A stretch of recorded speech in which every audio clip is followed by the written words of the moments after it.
Hello everyone and welcome to Dungeons and Dragons. Today we're playing a new campaign called Lands of Lore. And we have four new players that actually joined the session.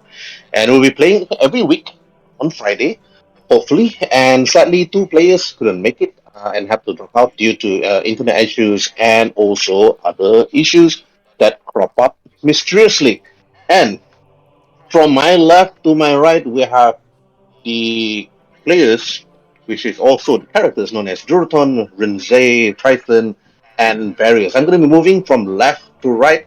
Just give me a brief introduction or a brief bio about your character, starting with Juraton, all the way to various. Juraton, you first.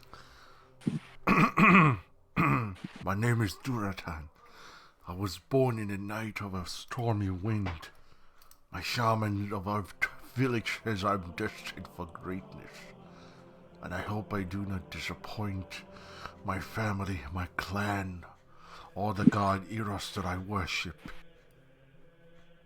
My dream is to become a mercenary captain. Next person. Okay, and thanks for that. And now we have Rinzai, played by Cyrus. Rinzai, short bio about yourself. Hello there. I'm Rinzai.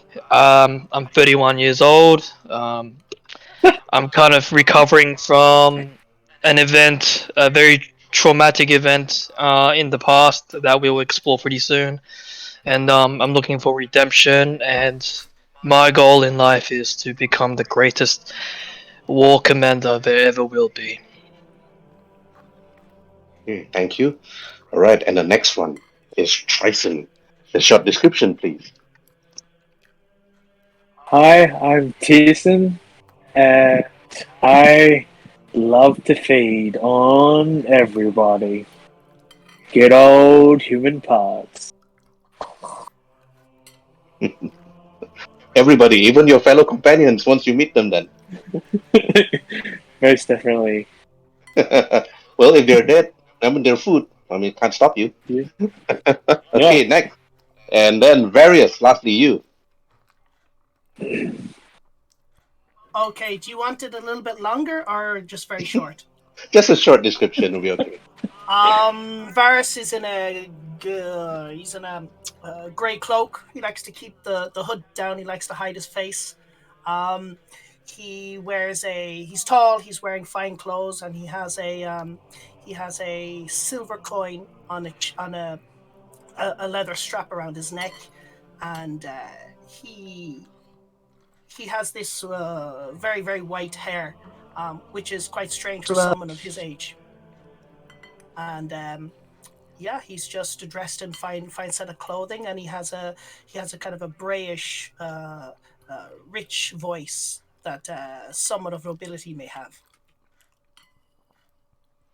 Okay, thank you for that, various. And the heroes are actually scattered throughout the land. And in the lands itself, in the world is new. The world has just been recently discovered by the many settlers of the land. However, for our 40 different heroes, they are at the furthest northeastern corner of the world. And here on this map, I'm going to give a short few descriptions. Their small little village. Here, from Duratan, is a small village of Frostwood, led, of course, by a half-orc, which of course had perished in one of his many battles against the dangers of the mountains. And here, Durotan actually follows and protects the young, and has just successfully defeated one of the mountain bears and got initiated into one of the clans. And for Rinzai, living in Shizuo, some sort of the oriental town, somewhere towards the west, slightly about a few days travel from Frostwolf.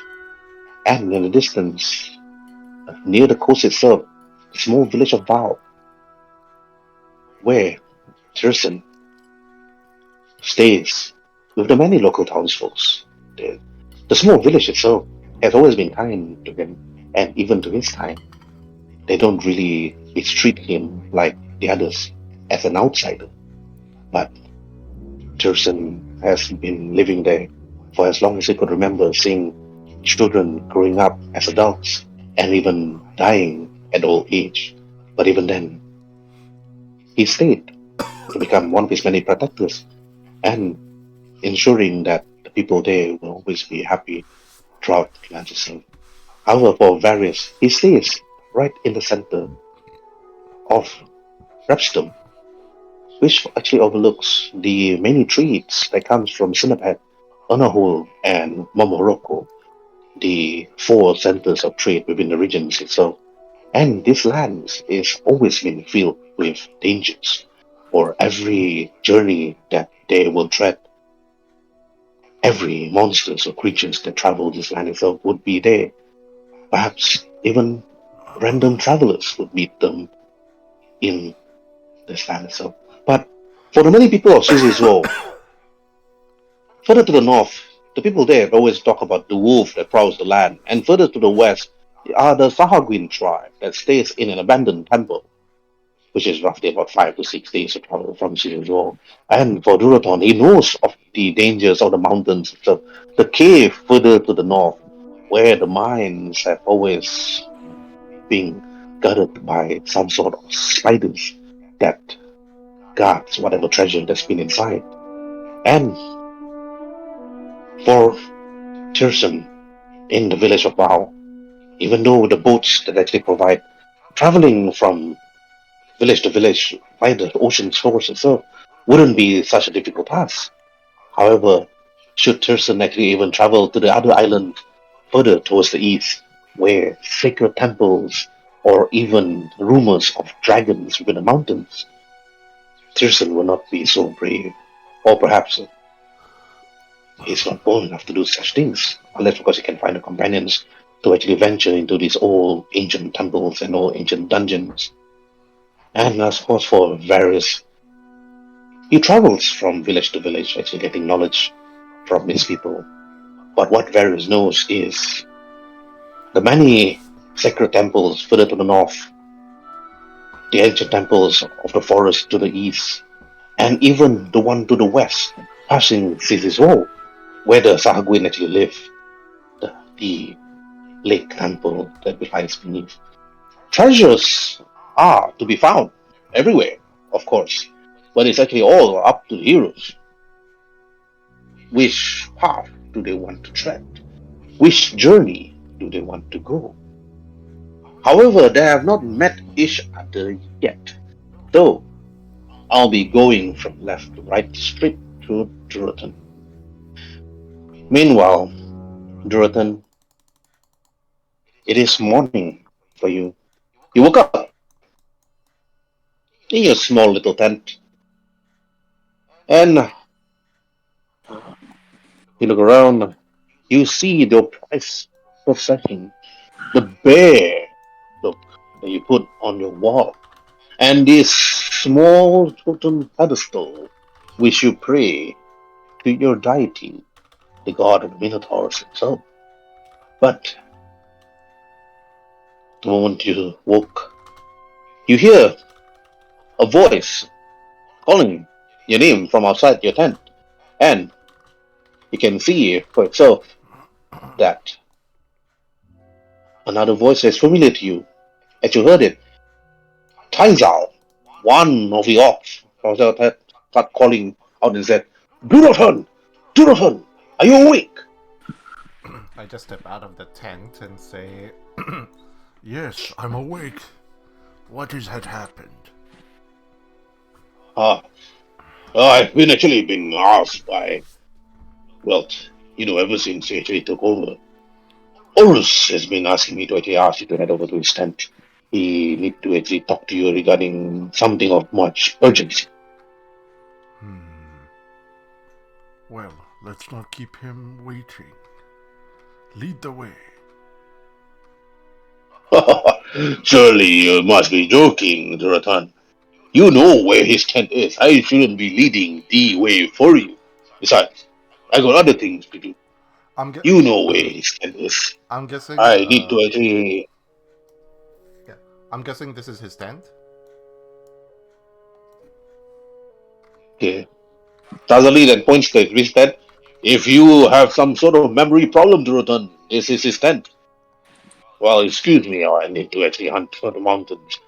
We need some fresh supplies. He speaks up. I just simply walk in while giving a small hi to the god that stands here as I walk into the tent. Let me. You see the small little goblin and looks at you. You see, again, Nuke has always been guarding the small little tent. You and the goblins have living side by side equally as villagers, hunting, catching perhaps a small little wild game from the mountains, and even protecting this small little village of yours from the dangers of the north. However, the many wolves, which of course you caught and killed with our other fellow hunters, have always been used to actually feed your growling tummy, and also this furs being used to actually cover yourself when it's cold. And the moment you actually enter the tent, you hear a voice from the inside actually calling you. Huh, Dirtan, come in, come in. Please drag yourself up to my tent. I just simply walk saying to him, You called for me, great chieftain? You see Horus using his Nana to his back, his red skin near you. This Horus, think to yourself, is neither human, neither half orc, neither free nor. And you think to yourself, but you never actually really bothered to ask him what is his race all about. But you see many, many times. And the moment you actually enter, he walks slowly towards you. Ooh, that's loud eagle. The eagle sounds and flies up the mountain surf. Sorry about that. And Sorry if it's too loud. You can lower the bot in terms of noise if it bothers you, everybody. Just wanted some ambient okay, noises, but yeah, you can continue. okay. Orusan speaks and said, Drutan, you know of the issues and the things that have been plaguing our small little village. Yes, And you, I am. ah, and I would like to actually congratulate you for passing the initiation and killing the bears from the mountains. Its furs and its meat will definitely fill the pots for at least a month or two for the people here. He speaks out to you. His voice somehow rough, showing some sort of authority again. But you heard as if that there's something else within his eyes. Roll for insight. Okay. And insight. Insight of an 11. Okay, judging by his eyes, the voice that he speaks. But you're unsure what is making Horus worried. And then the more you actually try to think, the more Horus actually speaks to you. Then again, his voice calm and then yet low. He went over to you slowly. He walked closer and then tapped you on the shoulder. He used his right hand to touch your left shoulder and then he speaks. Jordan, I've always been looking at you ever since you trained, you fought, you bled for the people here of your village. Again, I would like to thank you. But there is something that I would like you to do before anything happens. There are just some things I could not tell you for now, but once you are ready, I will tell you further. But there's one task I need you to do, Dorota. Are you able to do this just for me and for the people of your village? Anything, chieftain. Your wishes are my orders. Ah, good. I would like you to head towards Shizizo and to meet the leader. There's talk that the Kenite clan have sent one of their messengers, I believe Cyrus was his name. When you were up in the mountains, he came here and spoke to me in search for you specifically. And of course another that he went traveling to Shizizo. He speaks up, his eyes like sharpened, holding his blade tightly again on the hilt. But I would like you to pack your things as fast as you can, dear, and travel to Shizizo. But you do not need to worry. As long as you travel throughout the day itself, you will be able to reach the small village in time. And perhaps you might be able to catch up with Cyrus. He's there to look for somebody, but I'm not too sure who. I will leave as soon as I'm prepared and ready. It'll take me a few minutes.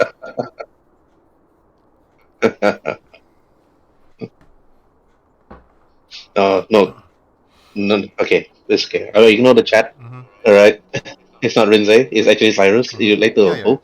Okay, and then after that, Orustan speaks out. Once you actually meet with Cyrus, and wants you to travel back, there is some supplies that you need to bring back too from one of the blacksmiths. I forgot his name, apparently. But if you can, here's some money for you. He actually head over to one of the desks, picks up a small bag, and head over to you. And after that, pass to you a few gold coins. And when you look at it, he said, "I want you to actually head over and buy some small axes from the blacksmith. This will be for us to safeguard our small village against any attacks. You know how dangerous the mountains are, Jonathan, with the harpies, the wolves, and even worse, you heard the stories about the griffins and the mountains further up. Of course. Griffins are hostile. Not even a chimera would stand before them. Yes, but do not want to delay you any longer, Jonathan. The wind is blowing. You hear the wind is really strong. I can't even hear myself speak because of it. But you should head over with haste immediately. Agreed. I shall be heading as soon as I'm done preparing. Okay. After all the talk, you head back towards your tent, head towards your chest, and pick up your traveling equipment as fast as you could. You did not say your goodbyes. Most of the people here are mostly busy taking care of the stuff, mostly in this small little village. Either they're cutting trees, getting more firewood, taking care of the chocobos. But the chocobos here are mostly for trade. And the moment you actually pick up your bag, and then you left. And from there on, you head straight towards the world map. Okay. I want you to drag your character out of it and put him on Frostfoot. Okay.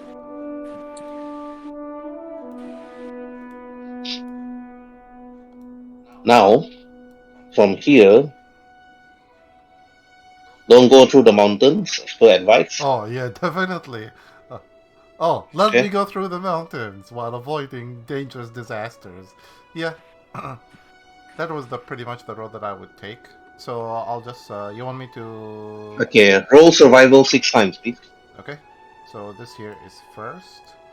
Survival... Oh, shit. Oh, yeah. One moment, where are you, sir? Survival. Yeah. Okay, one more hex. As long as you're closer to Frostwolf and within the plains itself is safe. So I don't have to roll random encounter. Okay. Let me... Each day you remove your rations. Yep, so these are 2 days, so I am at this amount of rations. And another survival. Okay. Okay, DC 10. You don't have to you don't have to reduce your rations. You managed to actually pluck some berries and some normal fruits along the way from the bushes and from the trees. You pluck it, and after while you were walking and journeying towards his wall, and this is when you actually just eat the food. Okay, again, roll for survival. Next time. Okay. Ooh. Okay, survival 2, move to axis. Okay, I'm already at Shizuo. Right. Meanwhile, at Dizzy's roll, Rinzai, you're somehow tossing and turning from within your bed. You're not too sure what is happening. You move around, you're shaking, but somehow you suddenly realize you hear the sounds of your companions screaming in pain. You hear the sounds of swords clashing in the distance. You see a wave of water flying towards your Tabaxi friends, and a Sahagwin suddenly rush towards one of the younger Tabaxis and slash the Tabaxi's chest wide open and somehow rip apart one of his hands. And the other Sahagwin suddenly lunged towards you. And the only thing you could do, Rinzai, was to actually gasp in horror in the distance as you see the water elemental just shooting the number of spells at the number of tabaxis that you see. And in this ensuing battle itself, you see the tabaxis actually trying to fight the Sahagwins in the distance. And the water elemental there, like, stares at you, its eyes with blue energy staring. Okay, this is a dream. I will be giving commands to all players on the Tabaxis.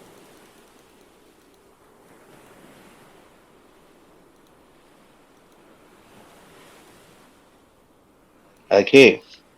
Players can actually roll for initiative on the Tabaxi and it will be listed down. So just click on each Tabaxi differently, which is 1, 2, 3, 4, 5. It doesn't matter who controls them. And then after that, also Rinzai, roll for initiative. Okay. Alright, I'll pick this one. And I'll. That one. I'll roll for initiative. I'll pick the last one then. Oh shit.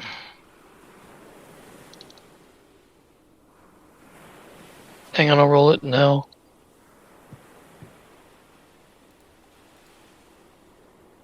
Do you know we just roll a d20?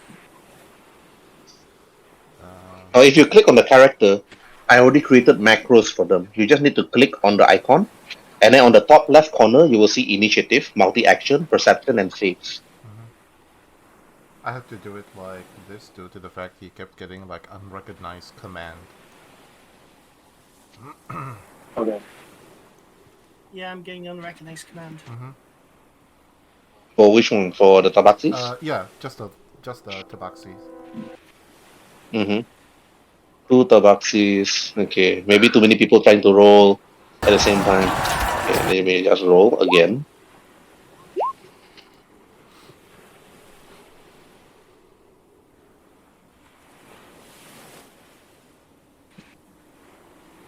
I think that's all of them.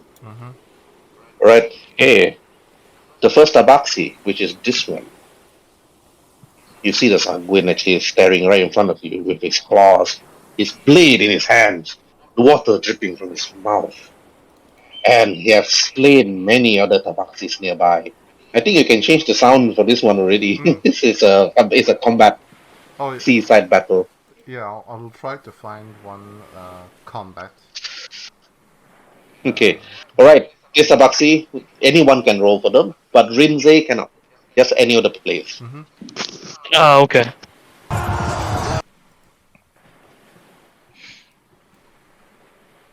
Okay, I will give command to any one of you guys to control the water elemental. This guy is so powerful that he can wipe out everybody in just one round. Okay, one of you guys can control the water elemental, alright? Okay, Tabaxi, who will attack first? Just click on the Tabaxi, and then after that, Declare your action by rolling multi-action. Okay, attacking with the scimitar. Yeah. And the Sahagwin, the Tabaxi slashes and attack the Sahagwin, but apparently this Sahagwin is tough and strong.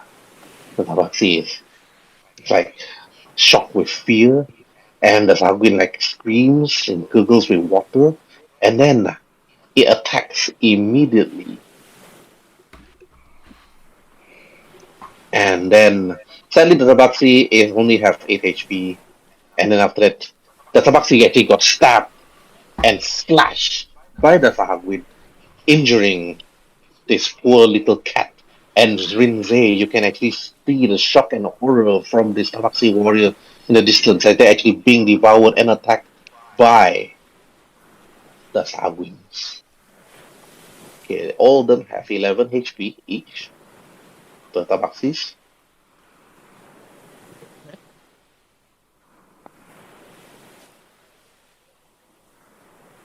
Am I supposed to roleplay here? Okay, wait first. Wait until your turn. Okay, this Sahagwin attacks the other Tabaxi again with his bite. And then the creature bites at the Tabaxi's shoulder, dealing 2 HP damage. And Tabaxi screams in pain. Okay, Water Elemental. Water Elemental not supposed to target Rinzé first. Attack the Tabaxi's only living. Because the Water Elemental, you will always leave the best for last. Oh. Okay, who wants to control the Water Elemental? You can roleplay the Water Elemental too if you want to. You are here to torment Rinzé. Yes, you're here to torment me. Yeah, I'll give it a go for one round at least. Right? I mean, if I'm supposed to be leaving the best for last, I will just approach him, and I will start monologuing in the water elemental language that no one else understands. Obviously to torment, and then I would cast maybe.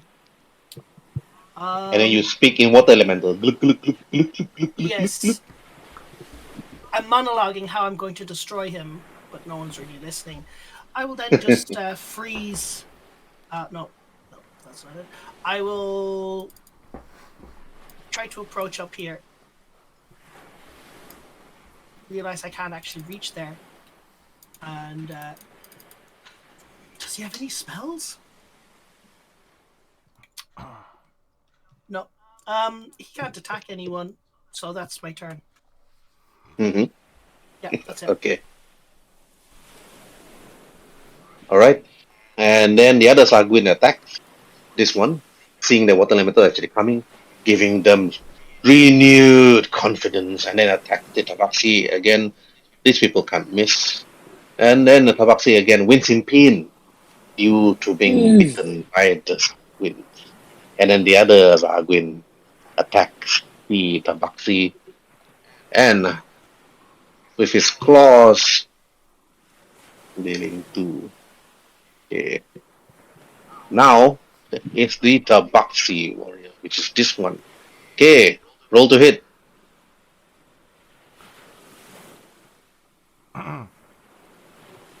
Whomever's controlling him, you can roll to hit. Alright. Oof, not good. Okay, Tabaxi actually do hit with his scimitar, and then 4 slashing damage.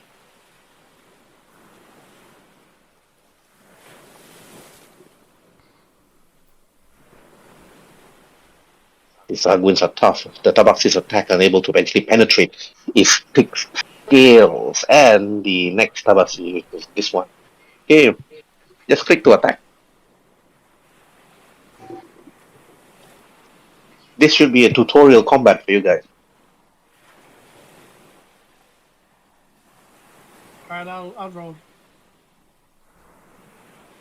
Ooh.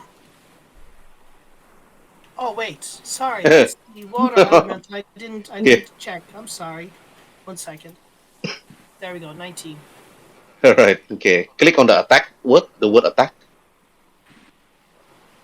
5. Okay, 5. Right, 5 slashing damage. So Sahagwins. That's damaging. But Dasogin seems to be unfazed by the attack. And this one attacks the other Tabaxi. And it hits.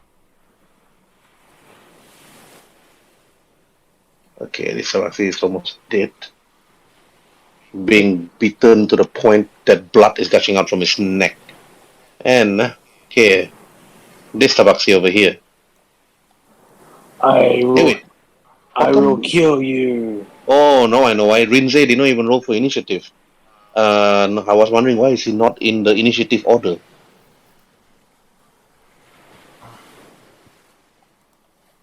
Cyrus? So that hits. Yeah, that's a hit. That's a hit. For Skimitar, 17. Wait, Yeah. was I meant to roll initiative? Because I rolled initiative before and I got 18 plus 2, and it Hmm. didn't register for some reason. Yeah, it didn't register in the turn order. I was wondering why is your character have not acted yet. Then I realized that your character is not in the turn order. Oh, okay. Let me just bring it up and Yeah, I'll roll it you now. need to click your character. Make sure always click on your character. Then roll for initiative. I think he was just so overwhelmed by the water elementals monologuing that he forgot. Yes, Yeah. I was very Distracted. overwhelmed. Hmm. Yes. Very It's like, distracted. oh my gosh. It's like, oh, I can't understand him, but it felt scary. It's like gluk gluk gluk gluk gluk monologuing. Okay, last Tabaxi before Rinzai. Next turn will be Rinzai's turn. Okay, this one. Okay, that's simply he. This Yeah, Tabaxi. yeah. You were like, we can kill them, and then he like attack him, and that's Okay. It's a hit. hit. So on him. Click on attack. Yep. Okay, 3. Meow meow meow meow. You scream in cat language. And then now it's Rinzai's turn. Okay, What Rinzai. do I do? Yeah, what do I do? Okay, I'll choose what I'll do. Which box is the lowest health at the moment? You don't know. I They don't all know. are Okay. they're all injured to you. They're all suffering injuries attacked by the Sargwins. Okay, well, I'll attack this one because it seems to be the closest to me. And how much movement do I have here? Let's see. 6 squares. Listen up from Step you. distance. You can reach. Like 1, 2, 3, 4, 5, 6. Yeah, I can reach him, but I got my other weapons also do. So I'll go right here,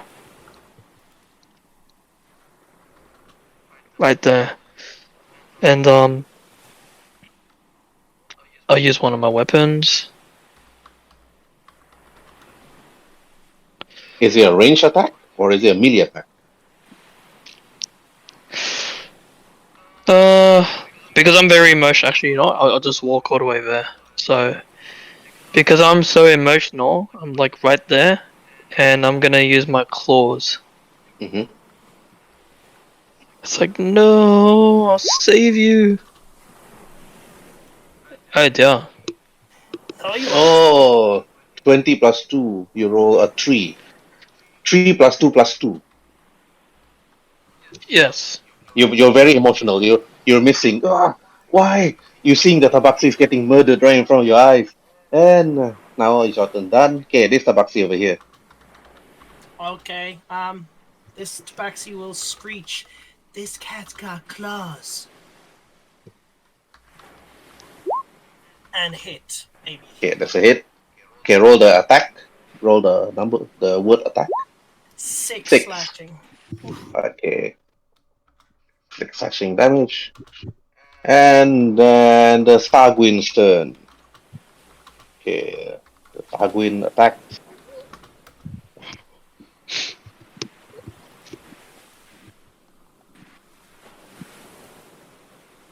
and deals 7 damage to this Tabaxi.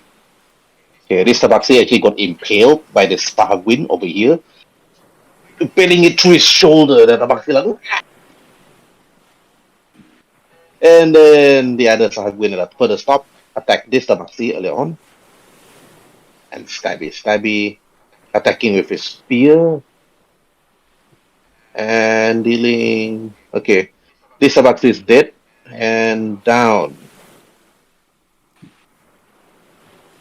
I'll take yous all on. Ow! He screams, "Oh, Rinzai, help us!" They scream at your name, Rinzai, struggling and gurgling with blood. And No! after attacking immediately, Ben! the other Sahagwin then rushed towards the other Tabaxi, attacking together with the Sahagwin. And then this attacked the Tabaxi, ignoring you completely, Rinzai. And then attacks with his spear, dealing 9 HP damage. Again, this Tabaxi is down. And then after that, the water elemental then looks at you, Rinzai, his eyes glowing blue and monologuing and speaking to you, glug, glug, glug, glug, glug, as if he's drinking and trying to talk at the same time. Like when you drink water, you try to speak. And I'm frightened as ever. No! Oh my gosh! And then this Someone other else wants Sagwin in to the go? distance. Oh god, sorry. Oh, so I've skipped the elemental. Okay, elemental. Okay, if you were to control the water elemental now and attack Rinzai and do your multi attack, this dream sequence will end immediately because I don't think his HP can take 3 attacks. No, he wouldn't. He wouldn't do that. Yes, just stand and monologue. He will go up here, and he'll jump off the rock in a really awesome manner, obviously, and he will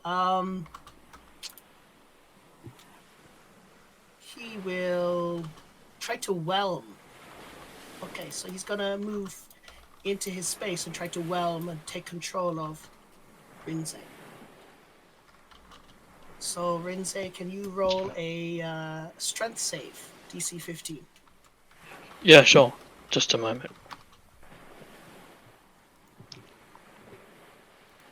Hopefully you don't fail. Mhm. Where are my save rolls? Okay, the easiest way, I already created a macro for you, Rinzai. You just need to click on your character. On the top left corner of your screen, you'll see all ability and skill. You can click on that. You will see a drop Oh, down and click on saving throws strength. This will make your life much easier because of oh, the. okay. Oh, sorry, I gotta stop my. Oh, Okay, so that's a 10. The water elemental is not. He grips you and he's not going to do much damage to you. He wants you to watch as your friends die. So he's not going to actually squeeze you. He's just Watch, grappling you, holding you in place. watch as all your friends die.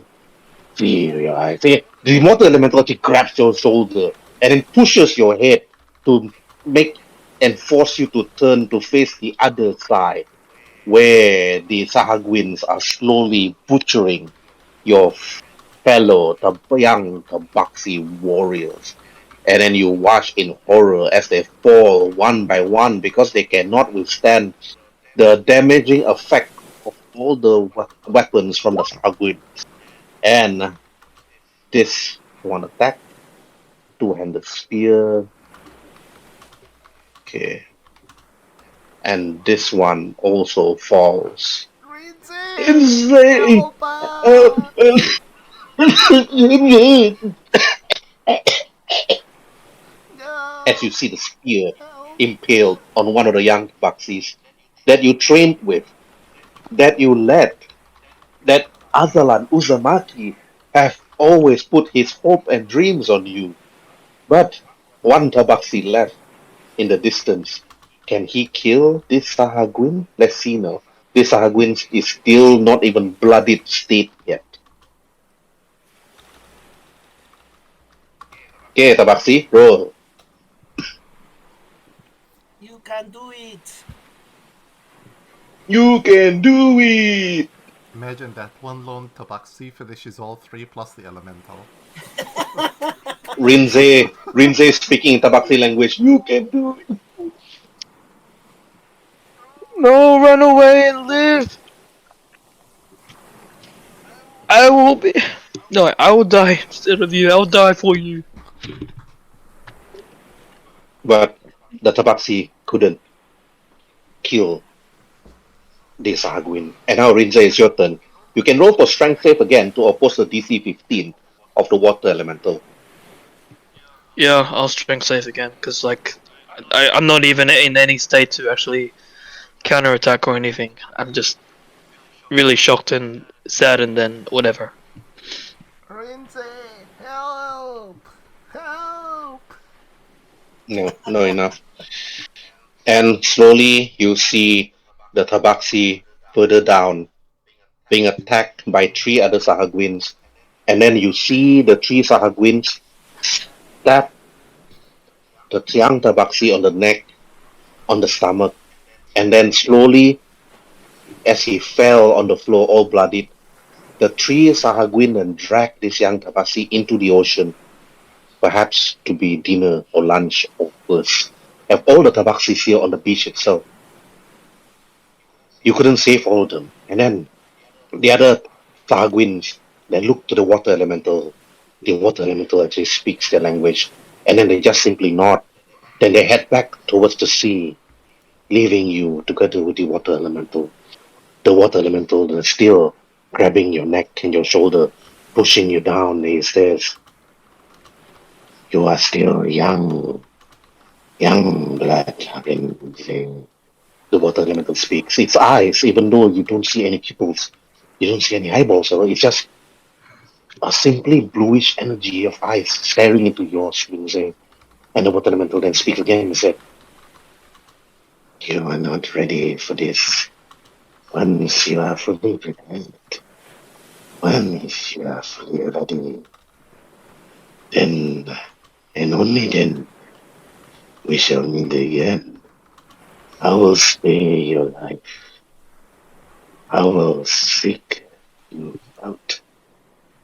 The young tabaxis, they will feed the young Sahagwins of the ocean. But once you are fully grown, then they will be best for me to savor you myself." Then he slowly grabs you, throws you back to the side as you fell on the sand itself, next to the bodily remains of all of the Baxis. The water elemental then slowly moved back towards the ocean and then sinks back slowly as you see its trident and its spears and the poor young Tabaxi, the last one, slowly being carried deep into the ocean, Lindsay. You couldn't believe what actually happened. You look around, you see the eyes of the young Tabaxi staring at yours, their lifeless bodies move, their eyes just staring to yours completely. You got up, you scream out loud, and you scream. What do you scream, Lindsay? What do you say? No, this is all my fault. You didn't die at the hands of the Sargons. You died at my own stupid, and foolish, and overly cocky decisions. I'm the one who took your lives unintentionally. But it's your blood is on my hands. I vow from this day forward I will do everything that I can to avenge your souls and free your souls from the clutches of this Ganassi, of this creature, and its minions, the henchmen, whom have clawed out the life from your bodies. Your lives and the burden of this guilt will be on me And after that, forever. you suddenly realize that you woke up sitting on your small cushion pillow, your hand still on the small little cup, just finished drinking sake perhaps. The bottle of sake has already finished. And then when you look at it itself, then you are see inside your house in the distance, and then the moment you actually woke up, you're like wondering to yourself, that was all just a dream, you think. And you hear a voice in the distance and calling your name, knocking outside your door, calling your name. Rinzai! Rinzai! Are you okay inside there, Rinzai? You hear the voice, familiar to you.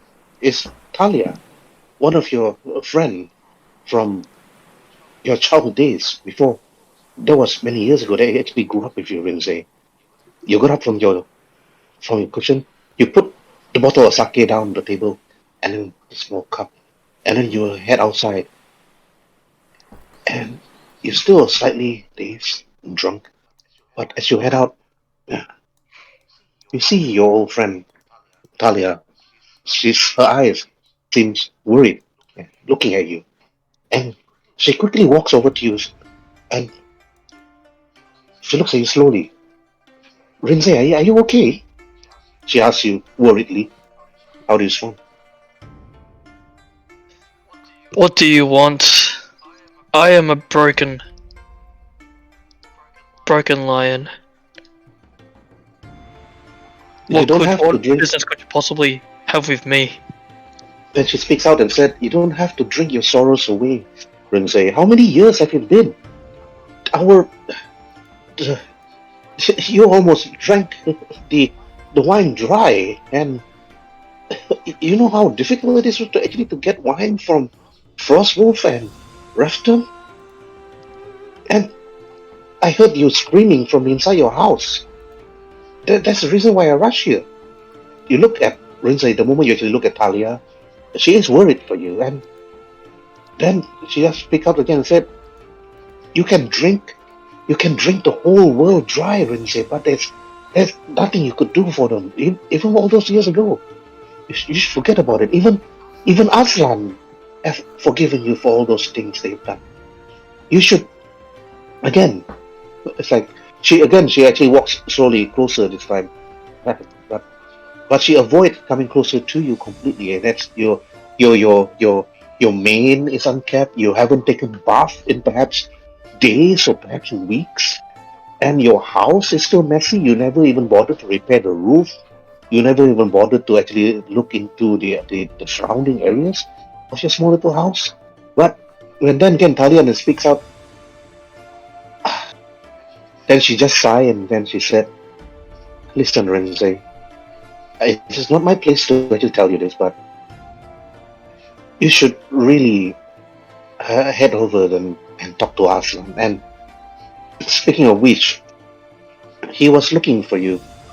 He actually asked one of the boys to look for you, but I would like to personally deliver this message to you.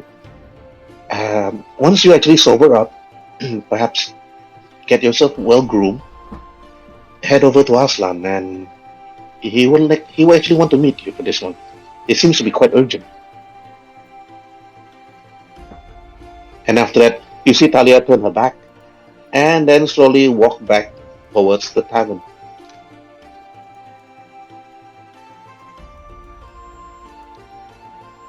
Okay, what do you want to do, Rinzai? Well, as she was walking away, I was just watching, and I looked down, and I'm like, this life that I have is not my own. but one that belongs to those, my comrades, that have given their lives. Not necessarily of their own will, but the burden is on me to free their souls from the unjustified deaths that have taken them before their time. I cannot let my life be wasted like this. What she says is true. I must put myself back together. And as the creature has said, it seems to be an unavoidable destiny for me to meet him again. And this time, I will be the one who will be the last one standing and the one laughing. I will avenge my friends. And that's what the meaning of the rest of my life will be. To gain, to avenge, to get vengeance and justice. This is while you're clenching your fist up in the air. I will get my vengeance. Or you're talking to yourself for 5 minutes. Well, I pace like in a circle, like from the one wall to the other wall, or corner Right. of my house to the other corner, in very dramatic fashion. Mm-hmm. Not really caring about what the others are saying or doing, even if they're looking or not. This is a battle, my own battle, that I must fight, and that is my bond. And so, after I finish my monologue, I go inside and I wash up, groom myself, and yeah, do some training as well. Just some push-ups and sit-ups and whatnot, and get back to All right. Okay. Meanwhile, Durotan, you arrive at the small village of Steezy Grove. You always love this place, Durotan. Sometimes it feels much more peaceful, serene even. And the moment you actually arrive, you see Perkins, one of the tabaxis, walk over to you. And then she said, Durotan! She speaks softly, but roughly at the same time, and much more, perhaps, guarding ourselves as she approaches you. What brings you here, Durotan? He speaks out. Just one moment. I just say to her, Our chieftain says you needed me here. And Oh, yes. Yeah. Lord Aslan. And another particular person. Cyrus, his name, I think he calls him so. Yes, but you may need to wait for a while, Durotan, because it seems that Aslan is also waiting for Runzay, and you heard the name Runzay. Roll for history. okay.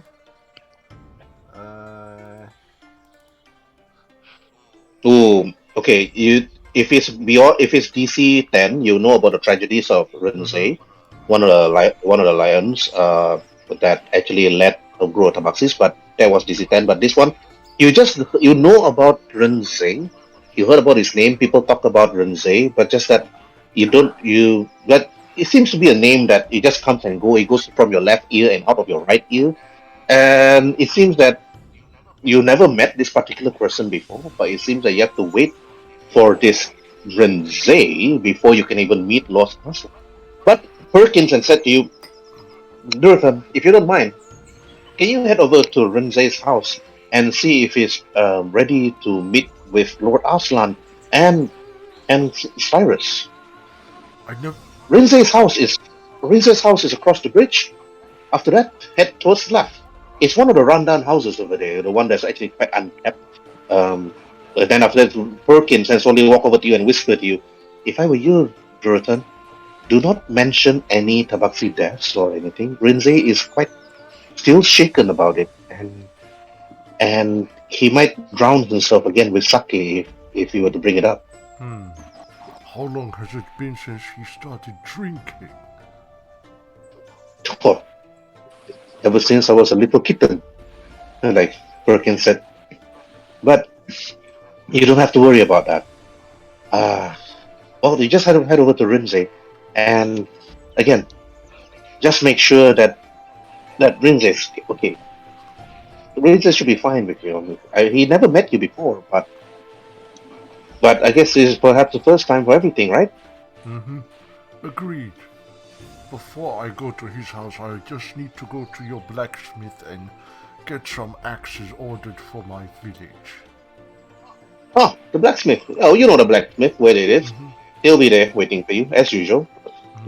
I just like simply nod at her and just walk to the blacksmith.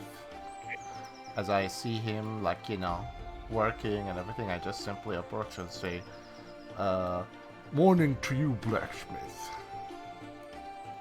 You see the blacksmith again using with his tiger stripe, his old look. The blacksmith is actually an old tiger, but his katana blade is the one that he forged with the steel of meteorite and other magical stuff is the one that many have sought after. The blade of Musashi Shinden, people say. And you see the blacksmith, he bows to you. And again, roll for history to know whether you know his name. DC5 only. Don't fail.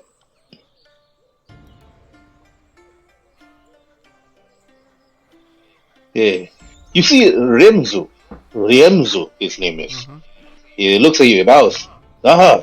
A good day and a good morning to you, Adolfan.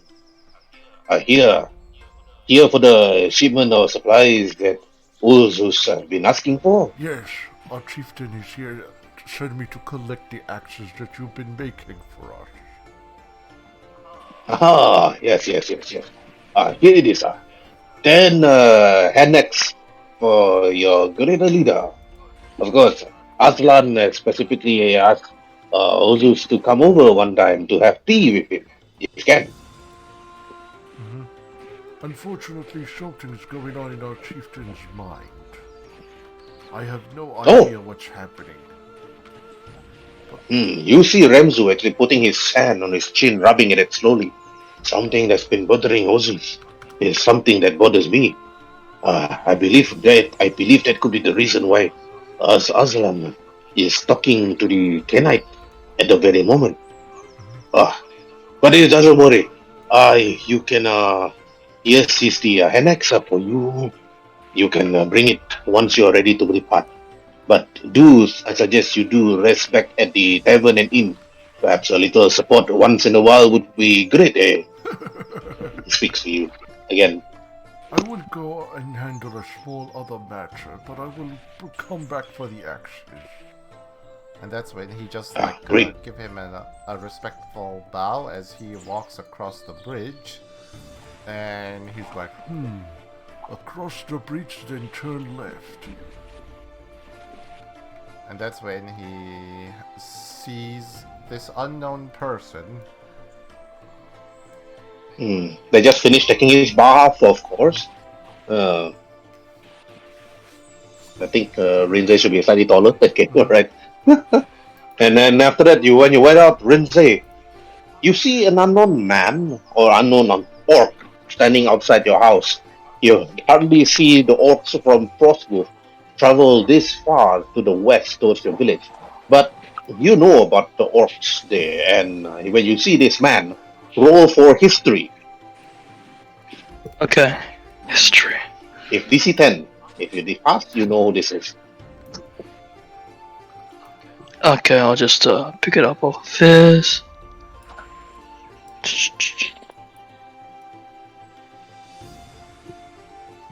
History.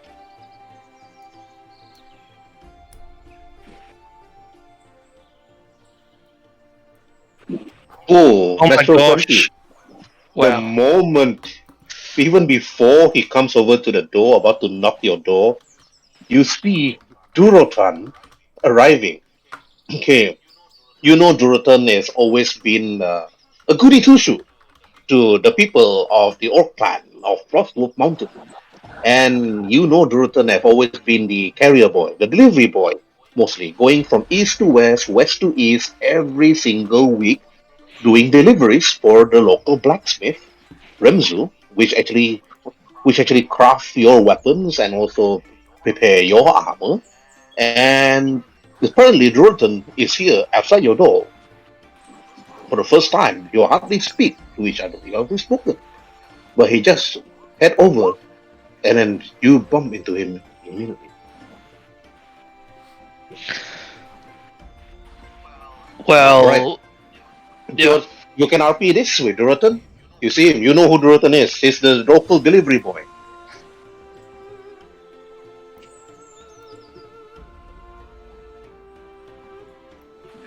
Okay, well, I'm gonna start off because I saw him coming from a mile away. Essentially, Mhm. that's what Jeff described. Yes. Well, look at what the cat has brought in. Another. Pun intended, because I live in a village full of Yeah, tabaxis. definitely. And he's like, Another Tabaxi joke. How nice. I failed to laugh. It's one of the most, well, not the greatest looking or the most appetizingly looking thing that has come knocking on my door. What is your business here, and who are you? My name is Duratan. I've been told to come and see you and tell you that the chieftain of your village requires both you and I to come and talk to him.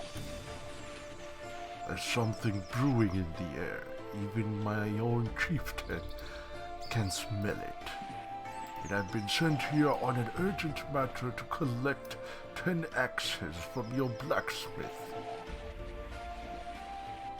But looks like we might need even more. Who knows? Well, I am a lion, after all, and my sense of smell is, well, one of the greatest things that about me because of my being, my kind. And I don't know anything that smells as significant as something that you describe. What is it so significant? What is it so special that is so needing of my attention? That I have not been told. I only been told to come and bring you and myself to see your chieftain Aslan.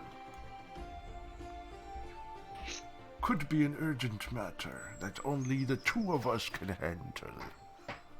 What do you say, Rinze? Me, what makes me so special, other than being the failure that I am? You're still here, aren't you? It means there is a chance for you to redeem yourself. Turn your failure into a success, or even use it to power you, so that you can never again repeat it. I walk up like 2 steps, like at him, like very determiningly. It's like, what? I have not spoken of anything to anyone about what has happened. It is too painful of a memory, and yet you speak as though you know what I have been through. Unfortunately, your local god is somewhat of a chatter. But nevertheless, we need to see your chieftain Aslan. I apologize if I insulted you in any way or in any form. I'm not quite familiar with Tabaxi social etiquettes.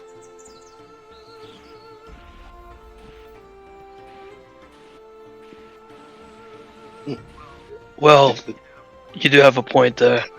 I do have a life that I'm still breathing and living. I might as well make some meaning out of it instead of just rotting away in my own misery. Lead. Take the lead. and I will follow. Can you ping where is Aslan's places? You see the two guards there, Perkins.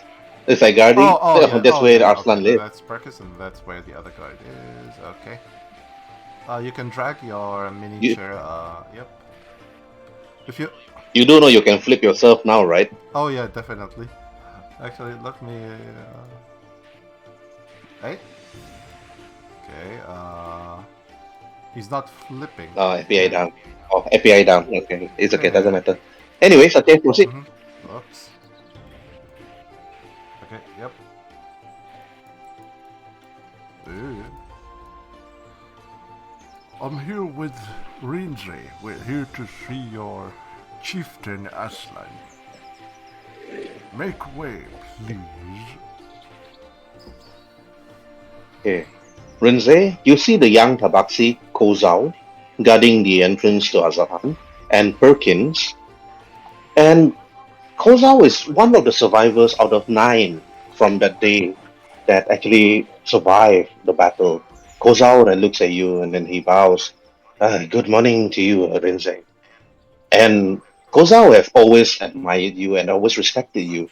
But he s- grew up and become one of the town's guard because you didn't took the sword to become one of his protectors. But instead, he did where you didn't. But Kozao is always there, and he always respected you, regardless when you were a drunkard, even. Kozao then looks at you and then says, and he speaks. Again, you worried this time, then said, Lindsay, good morning to you, and Lord Aslan is waiting for you at the moment. But, and, uh, and then he turns to you, Duratan, and said, and you are Duratan of Frostproof Mountain. Am I correct? Yes, that is correct. Ah, good. But for the time being, wait for a while. Let me seek out Lord Arslan. We actually head over and then went in while you two actually waited. With Perkins actually staring at you, Dorothan, and then after that, slowly looking at Lindsay. But meanwhile, in the village of Val, Tirson, you hear your voice being called.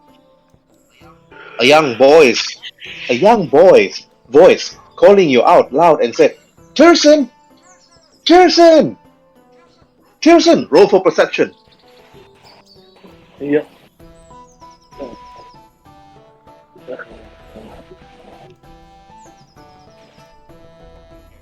Kazan, you can change to a seaside ambience. Oh, okay. Let me just pause this and. Okay, Tirson, you heard the voice of the boy Yeah. who says, while you're actually Yeah. busy at the top tower of this building, looking into the distance, into the ocean itself, Tirson is like, you have always wondered how life would be if you were to actually take the boat and sail towards the islands and get the treasures from the temples or the ancient ruins. But again, the elderman always tells you not to. Whoa, that's loud. Yep. Okay.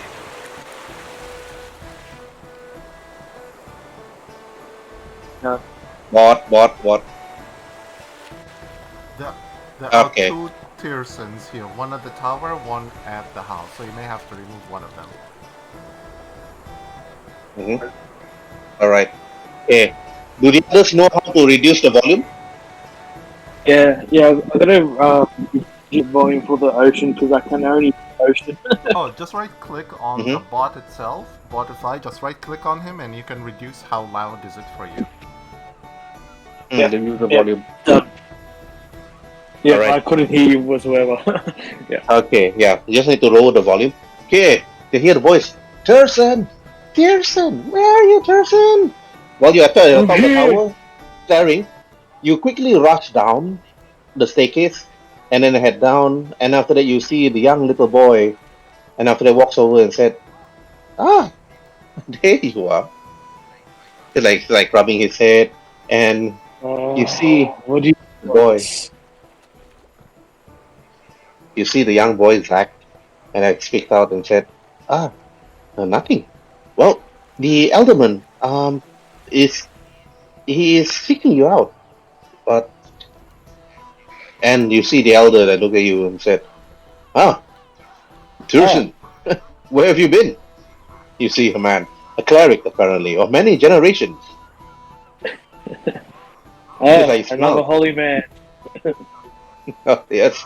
Ah, been so you've been actually admiring the views again, eh? Have you, Turson?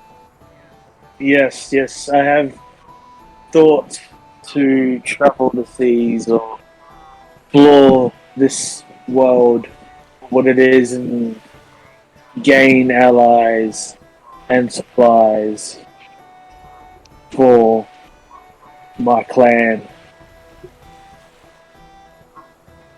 Speaking of supplies and speaking of plans, um, uh, okay, sorry about that, Turson, but come, join me outside. He walks out, Alright. I follow. and then the moment you actually follow, then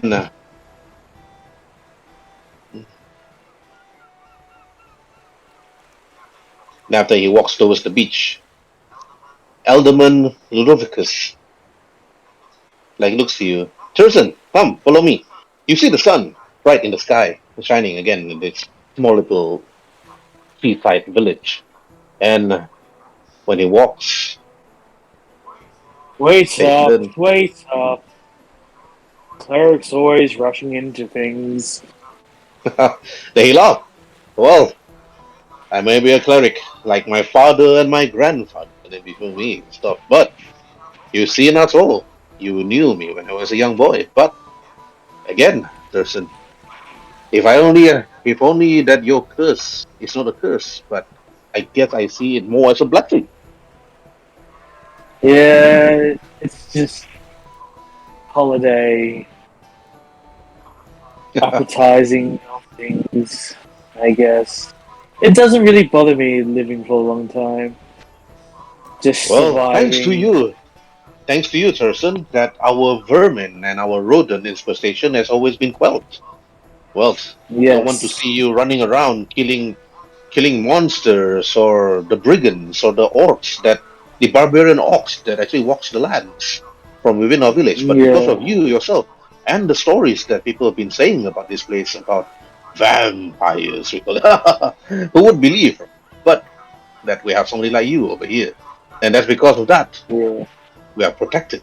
But what do you see beyond the horizon, Thurston? Wealth and power. Wealth and power. Don't you already have the power that you have right now? What else do you seek? Other than wealth, I of see. course. Ignited by peace and happiness. But sometimes I do think about that. Other times I just like to feed on people. Oh, sorry, things. Excuse me? He raised an eyebrow after he heard people. I smile back. And then while you're having the conversation, you see Petra Nikos walks over, and after that look at two both of you, and then she said, "Hello." It's like, what are both of you looking at? She said, her her pink purple hair, tight ponytail behind her back, and she's actually been the local bard, and you know her ever since she was a young girl. Her mom before that, and she grew up to be such a beautiful lady at this moment. And then, even though in her 20s, she just looks at you, person, and then she said, "Ah, looking again beyond the sea," she said to you again, person. "There's nothing there but an island filled with misery. I tell you that." I guess so, but usually there's misery, there's happiness, and having to help the poor, fortunate people of towns and villages. Then she just looks. Then she put both of her hands on her waist and then she speaks out again. Well, I don't want to speak too much, but did Alderman Leviticus actually Thor told you about the situation that we're having right now? Oh yes, yes. Something about vermin, I guess. Is Oh, it? not the vermin issue. You have to solve that vermin issue. Actually, that's the reason why you're actually here right now. To actually like roll her eyes up. I think it was something to do before Petronikos could even continue.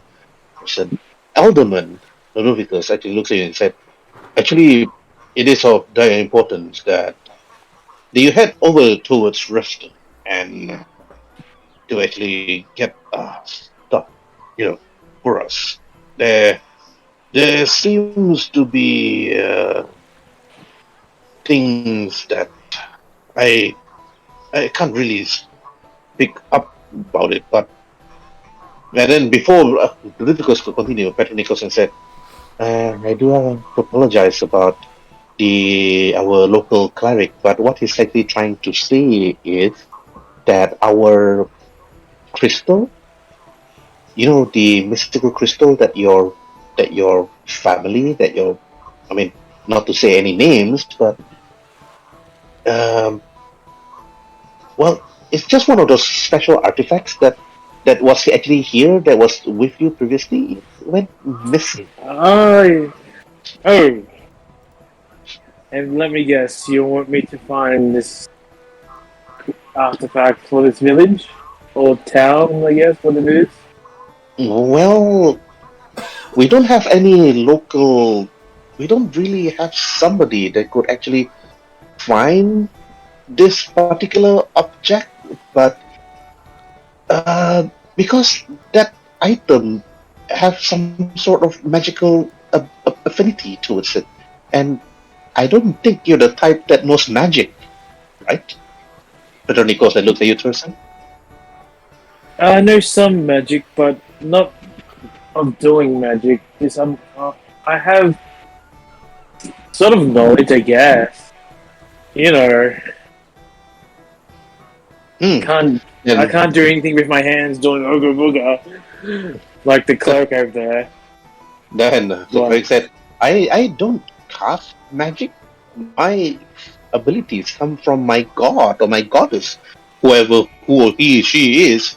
But well, I can only cast normal spells like from whatever deity that I pray for. But I don't even know who my grandfather was praying to a long time ago."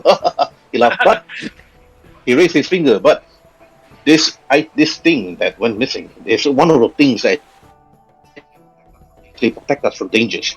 In the forest to the north, the troll that lives in the dark forest and the yes, I temple do. that he guards. If without that item, without that magical crystal, we're just afraid that the troll might rampage here and steal our cows. And our cows produce milk. And without the milk from the cows, we are Yeah. unable to trade with the other villages. And our cows, our sheep, and our chickens too. And these are really important for trade. I mean, you grew up here. You've seen this place ever since it was just a small little village, and now it's growing. And Yes. and the only thing that protects this place is that mystical small little crystal. However, ever since it went missing, somehow for no apparent reason, and and the only person that I know that stays in Reston that can assist in this is this sorcerer. I believe that he calls himself Various or something. Various. I'm gonna sigh. It's like another caster really in the town. They're just breeding like flies. I believe that Various is the only spellcaster in Reston. There's nobody else. Uh, I'm referring to you, cleric. Oh, me! Well, well, as you can see, I can't really cast any. I potency spell. I'm still learning. He looks at you. They call me Elderman because, well, I can cast spells, whatever that they ask me to. He speaks, but if I was a traveling adventurer, perhaps maybe I could gain some knowledge and some power. But Mm. I believe that my task is here to protect the people and the orphans of the village. The many Yeah. children that Okay. lost their family to the creatures of the sea or the trolls of the forest or even the wolves itself. But you know the stories they speak to you about, Tyson. Yes. You know about the count that live on the island further to the northwest. And the stories that people talk about him. Roll for history to see if you know about this count. Yep.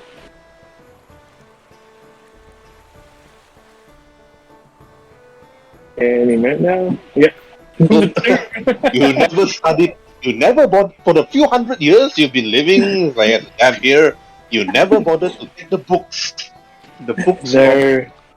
from Elderman's grandfather's time to learn and read about the count. So you have no idea who this count is. I turn to. I look over my shoulder to uh, the lady and say, you smell nice. What's that perfume you're wearing?" Ah, those are just the flowers that actually grew on the grounds nearby. Well, you see the place is filled with flowers. You see them at the house. All the children and all the townsfolk actually help to put all those beautiful flowers around those buildings over there. She points to the buildings to the west. And then she said, "But I hope you have no more silly ideas, Thurston. You know that from my mother, from my grandmother, we're all off limits." Uh, I sigh and chuckle. Nothing's off limits. It's just the persuasion of the dice. What? Then she raised her eyebrow. What do you mean by dice? Just I heard something like that. Ah, a All the persuasion. cards. Ah, she like, oh, okay.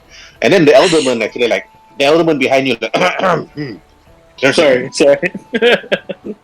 Ah, I do know that Petra is the flower of the village, but let's not waste any more time, Thurston. I suggest that you Yes, pack your stuff, head over, pack your stuff, get ready, and then you have to leave post haste towards Reston and seek out this will do. this sorcerer by the name of Various. Will do. I heard that Various is a woman, a very beautiful woman. Rumors actually speak about this Various, or was it Various? Hmm. I don't know. Well, only one way to find out. But you see the cleric Yeah. that leans over to you, Thurston, and then whisper, "If if Various is a woman, you tell me that if she's available, right?" He whispers to you. And I whistle back and say, "Yes, but if it's a man, I'll let you know too."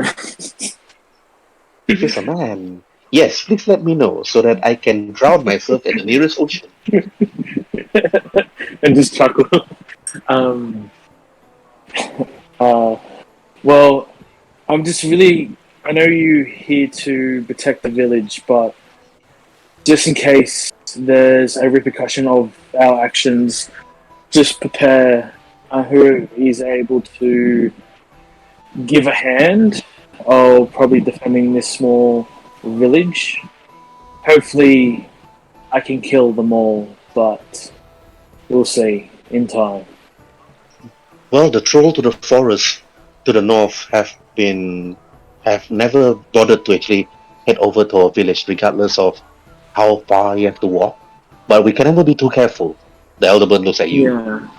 We have other threats from within here. The oceans itself seems calm, and we're lucky there are no sea pirates. And the orcs to the mountains are way too busy fighting among themselves to actually invade all the way here.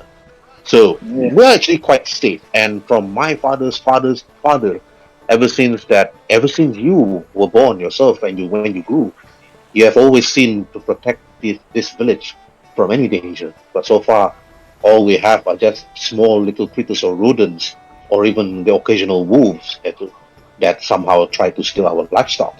But even then, he bows and looks at you. Thanks again, thanks to you, that you were able to It's protect us from it. But I do not want to speak any longer, Thurston. The longer I speak, the more I delay your but travels. Yes, time is money, and time is at the essence at the moment. Search for Yes. this woman called Varys. Yeah. Alright. I'll head towards. You head back towards your room Yeah. to prepare Yeah. yourself, and I hope this is just like a misunderstanding. it will be a role play opportunity. It'll be a good role play opportunity later on. All right. Okay, Various. You head over to your shelf. You head over to your bed. You head over to the mirror. You try to actually look at yourself. Like, stunning looking. Yes. Yes. Kick open the chest. Open my backpack. Pull everything out of it. Make sure I've got everything. Then smile at the mirror if I can see myself. I guess. Yeah, I can see Yes, you myself. can. You can. Damn sure can. Yeah. So yes, and give a big grin, and off we go. Right.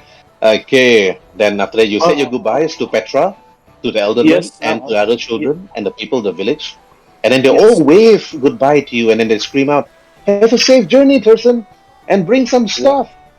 The children actually Good. said to you. And Will then do, from kids. there, now I want you to drag out your character into Yeah. Vow. And again, like earlier on, like what Dorotan did, you will have to roll for survival. You have to drag your character here at Vow. Yeah. And then I will. You can set the course yourself. There is a ruler here called Snap to Center as you drag like this, like this, like this. The way to do this basically is with Yeah. the letter Q. Every time you move the ruler from one place to another, you press Q. Yeah.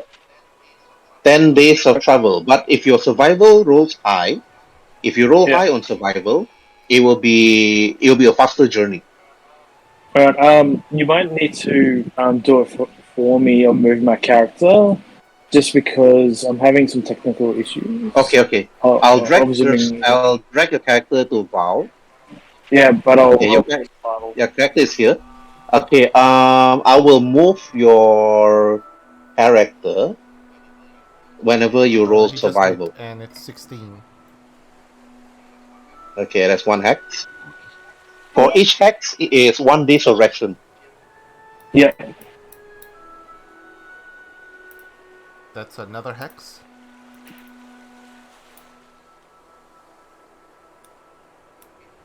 Okay, another hex. Yep. No, he already rolled. Yep. Another survival. Oh, okay. I'm just moving. Yeah. Okay, roll again. Yeah. If you beat DC 20, it's 2 hexes. Okay.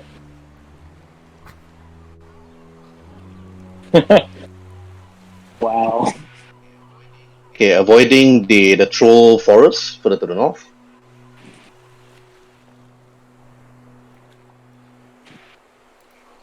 Okay, roll survival again. Okay, another hex.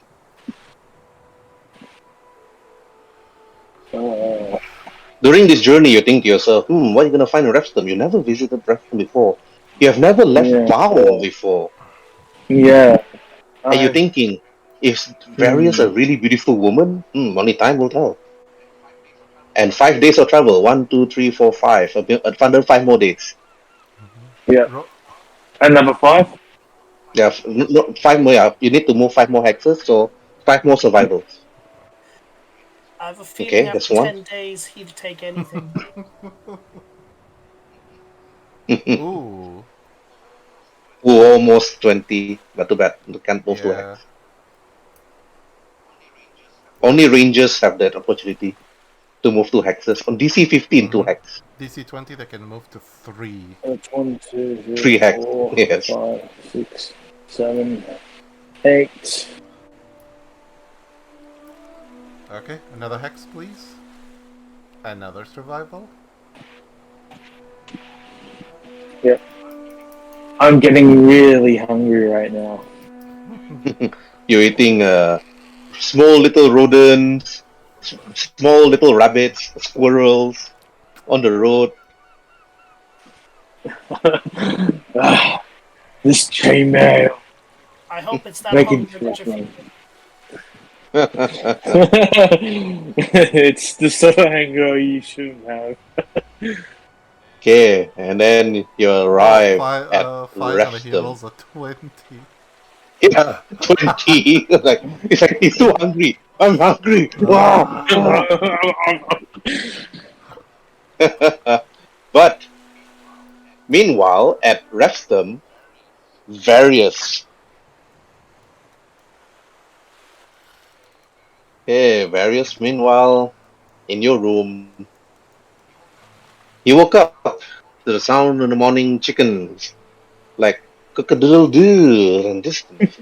And you seem to have some sort of weird premonition the moment you actually woke up from your bed, as if something evil is walking your way. But you could actually start thinking, perhaps it's just your superstition.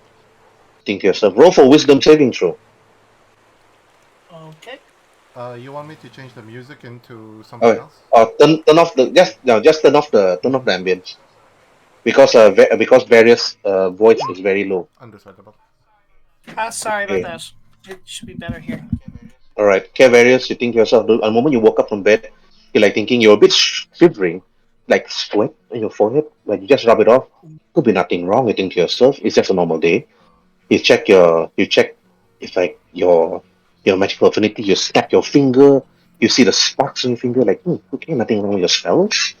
And you've always been staying in Restum for as long as you could remember. The people of Restum have always liked your presence.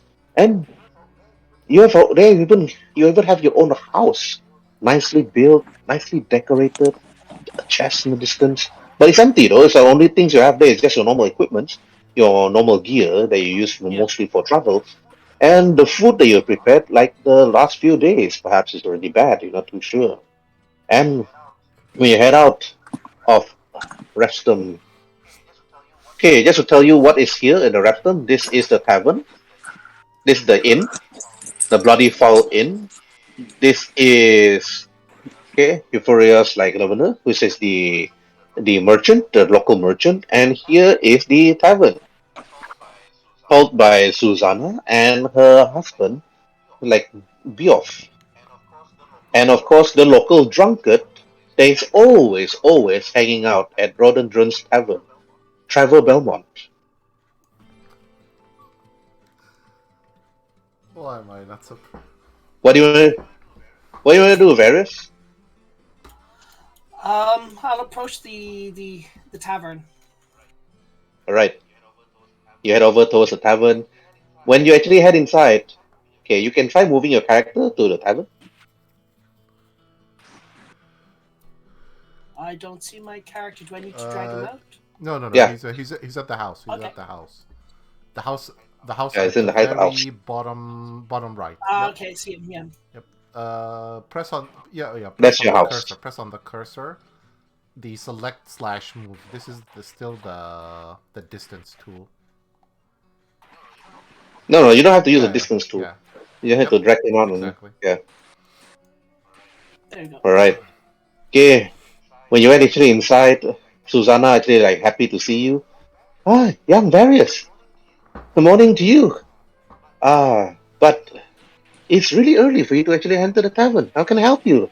Various? She actually speaks out, her big smile, then looking at you, her hands like next to her stomach, and then looks, ah, her big chin like happy, her eyes like looking at you like slightly thin.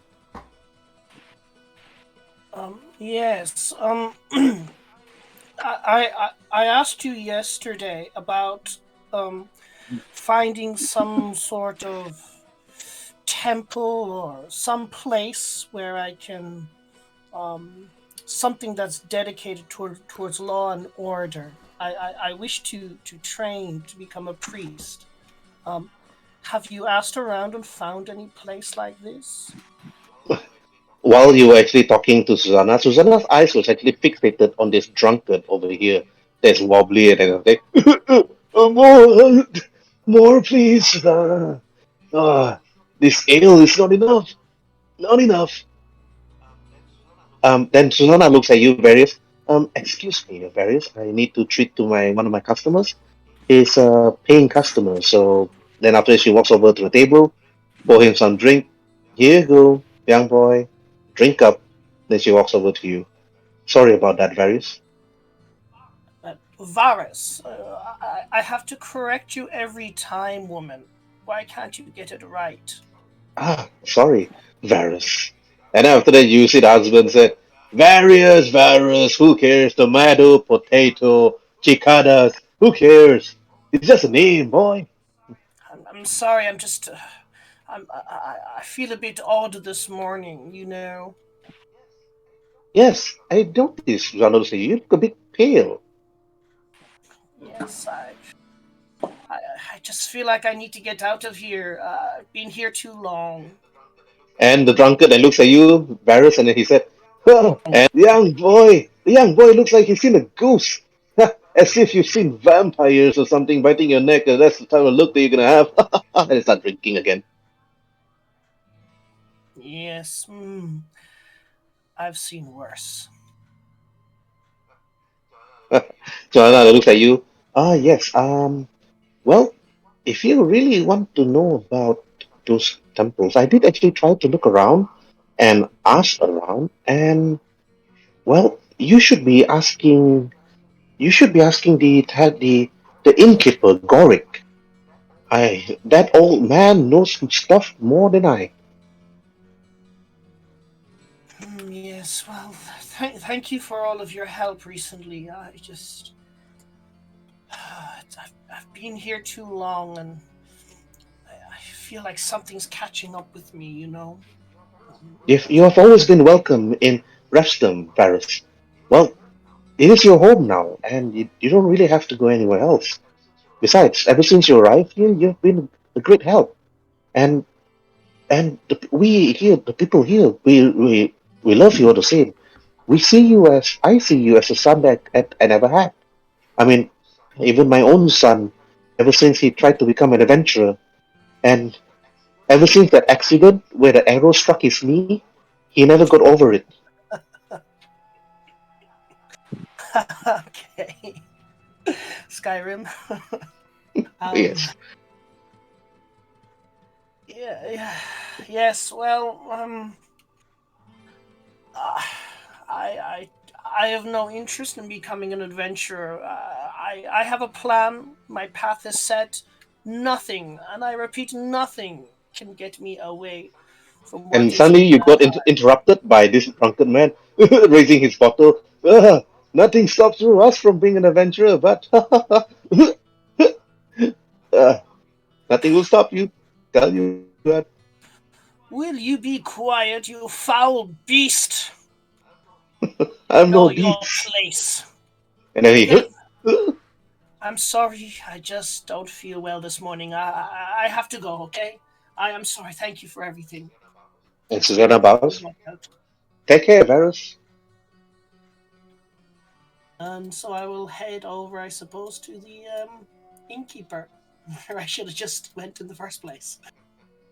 And then after that, you see old Goric, the innkeeper that takes care of the Bloody Fowl Inn, holding his sword staff and like smoking his pipe, and then looks at you. Ah, young Varys, how can I help you today, boy? I'm sure you're not here for a room, but of course, if you see any random stranger outside of town, I actually want you to actually try to persuade any people that visit Ruxton to at least stay at my inn. Business has been bad lately, and so far I remember there were 6 people that came to our place recently, and you know they were adventurers, 5 of them, if not mistaken, or 6 of them. They vanquished the goblins just weeks ago, and then after that, they never returned. Varys will put his head in his hand and just sigh. Um, Again, I've told you, it's Varys, not Various, not Various, not.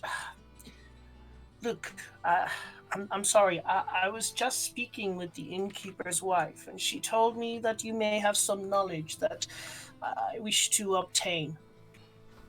Hmm. Oh yes, Susanna told you. Told me about it.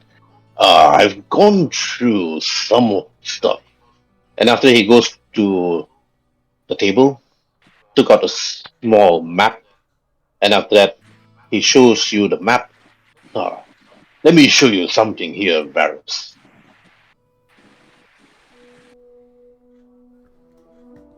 Okay. We are now currently here in Reston, Yep. the northern part of the trading town. Further south is Sinapet, the center of all trade town. Perhaps one of its biggest towns is Sinapet. And further to our west is Frostwolf and then Caesar's Row. If you're looking for temples or ancient ruins, further to the north of Reston, over here, to the mountains itself. Of course, the temple itself is well guarded. I'm not too sure, but the doors seem to be closed from what I know. And over here is an old ancient elven ruin.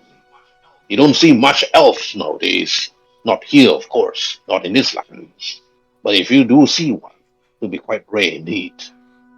Then, further west of Caesar's wall, perhaps protected by the Sarguins and its protector, the water elementals. I believe the treasures there could be valuable, since it's actually well guarded. But the one to the east, the one to the north, and the one to the east, the elven ruins, and the ancient temple that actually bears the first beginning of man. You could go to these two places, but it will be quite dangerous for you, Varys, because alone, there's no possible way you'll be surviving this. Even as a strong adventurer or even a strong spellcaster, it will not be possible even for you. And that is why precisely I am not trying to be an adventurer, he'll say in a very exasperated tone. Why does everyone do this? I want to live a life of ease. Look at my finger. And he'll hold out the index finger on his right hand, and there's a very gaudy family seal, family crest on a gold ring. He'll say, "Do you know what this is?" Yes, you've been showing that to us ever since you came. Yes, this is my family's heraldic sign. I'm from the House of Glaw. I do not need to be an adventurer. I have no want to be an adventurer. I am looking for something specific. I want to go to a temple where I can hone my inner peace. I have to atone. Meanwhile, while you were busy talking to Gorik, meanwhile, outside of Rustum village, Thurston, you arrive and you see many of his townsfolk eyeing you differently. You see one of the farmers actually taking care of the carrots, and then the strawberries actually looking at you. And then after you see one little girl actually rushing, and then sees you. You got a visitor. Little girl actually speaks out loud, and then Hello? one of the farmers ran to you and said, "Are you a trader?" Yes, I am.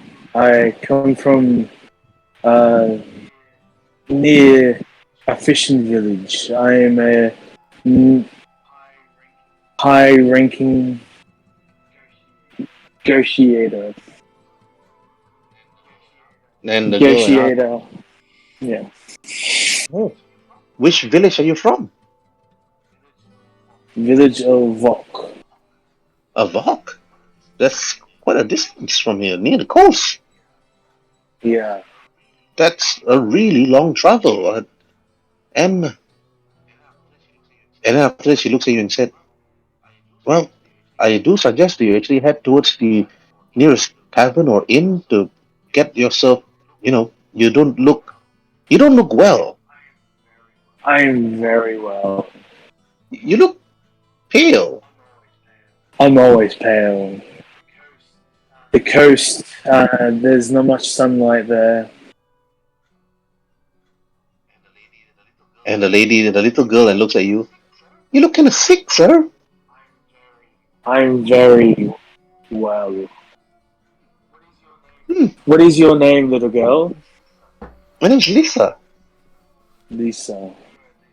I knew her, Lisa, from my village. She was a fantastic person. Ah, another Lisa. Well, Yeah. let me show you around here, sir. Thank you. I need to buy some provisions before I go into the tavern. Is there a merchant I can spend some Oh, money? oh yes, yes. Come, let me lead you, she said. Come here, sir. I follow. Into the house. Wait up, wait up. Why everyone is so walking so fast? Jeez, everyone's in a hurry. And Little then girl. she points to her right. That's the Bloody Fowl Inn, she speaks out. The bloody fell in. Why? Why it's called the bloody fell in? Because Over there's always here, blood there. and then to my left over here is the tavern. Yep. Thank And then you. up here is our merchant, the Wyvern's Carriage. Thank you, little girl, for helping me. And she said, thank you. And I hope that your stay here will be a welcome one. It will be. Would you like me to buy something for you? Bit of food? No, we have abundant amount of food, actually. What we, well, I'm like thinking right now that the only thing that we don't have, before she can even continue, one man actually walks over to see, hush, little girl. Uh, there are some things that we shouldn't tell strangers. I apologize. I bow. And And your name is? little girl looks at you. I'm sorry, sir. I have to go running now. I have to take care of the horse. Be safe. And a man that looks at you. Ah, traveler, you look like you travel far to Repster. What brings you here? Food. Need food and supplies. Ah, food and And supplies. do you know the guy named Varys or Darius? What was that guy's name again? You see this man and scratch his head and said, Various? Darius? Yeah, yeah. I'm looking. She's a girl. I am looking for. Well, there's no girl here by the name of Various or a man called Darius. But there is but one person calling himself Varys. Okay, that probably it. You sure he's not a girl? You can be very sure that he is not a girl. Unless he Okay. put a spell on everybody and changed himself into a man. Oh, all these spellcasters that can change themselves whatever they want to be. Last time I see there was this woman that can change herself into a squirrel. Sorcery, I Mm. call it. Do you know what a hex blood is? Oh, Varys, I saw him walking towards the bloody fallen. Okay, thank you. I'll get some supplies and go to the bloody inn. All right. He's at the bloody fallen. If it smells Oh, foul, you can complain to the innkeeper. nothing is foul to me. I'll go to the merchant.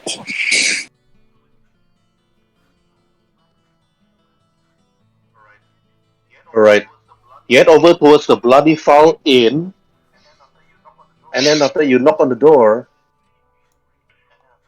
and then after you head inside. The moment you head inside, you see two men actually looking at something on the table that looks like a really huge map.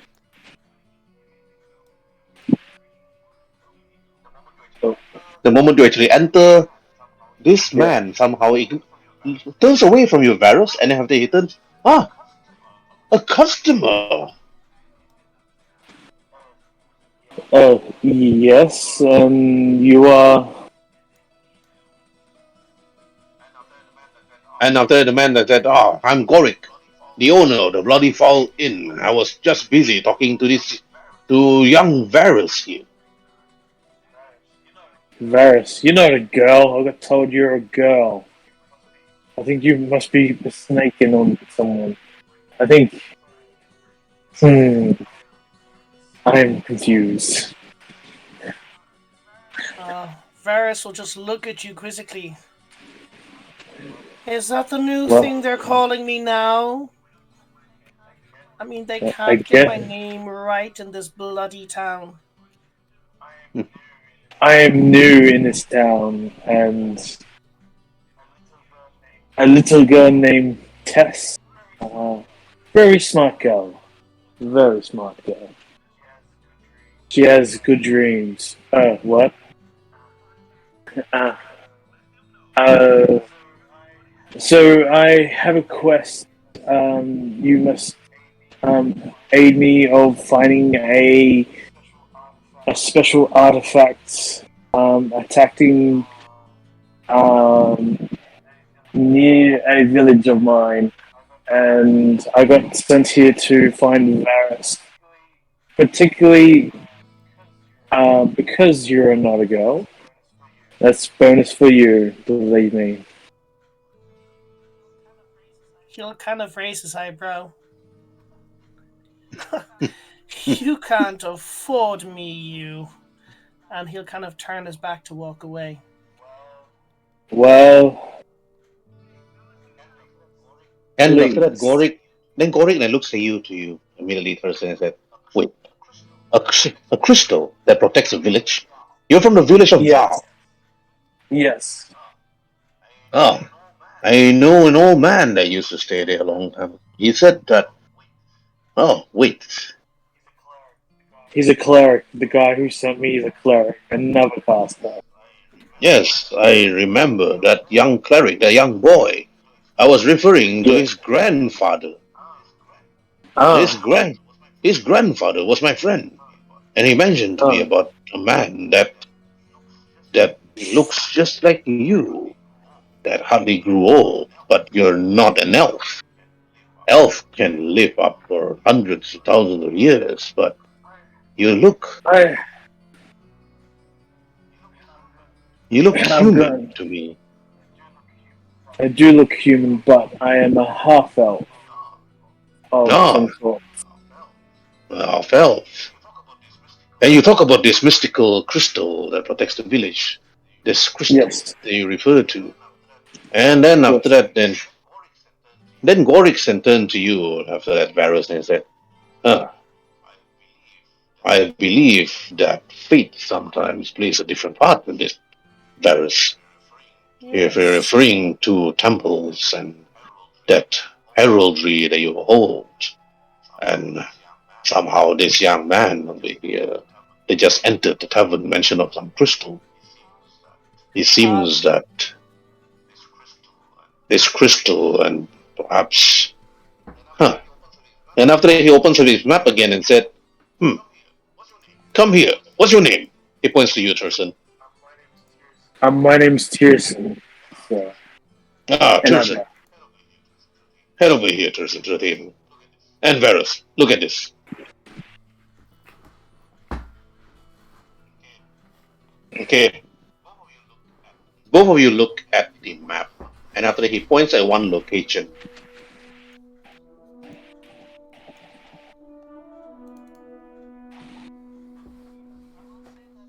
I will say that Varus was about to leave, but as soon as he heard that there was a cleric, he kind of became a bit more interested. And then after that, Gorik then looks to Pearson and Varus, and then he said, "Once your map has fully loaded, I mean, once your map have fully shown," he said, then the grandfather or the father of the cleric mentioned about this temple. Ah, but it is far, somewhere in between Frostwolf and Caesar's Dwarf. And after he points at one, you see this small temple here, the small island. Let's go. Yes, I see it. Then he said, Yes. the island itself is perhaps I heard rumors and stories that the Elderman's grandfather traveled to this small temple guarded by lizard man. And when he came, not to say that he never returned, he came back to me and said that the temple is self guarded, but the lizard man of that time was more in guards or towards this item that they seem to respect in high regards, that seem to resemble the crystal that the gods that protects Vow, Dory then mentioned. This temple was an old temple that worships one of his deity or one of the gods, one of the ancient gods that many have forgotten. Because now, when we pray, we don't pray for any particular deity, but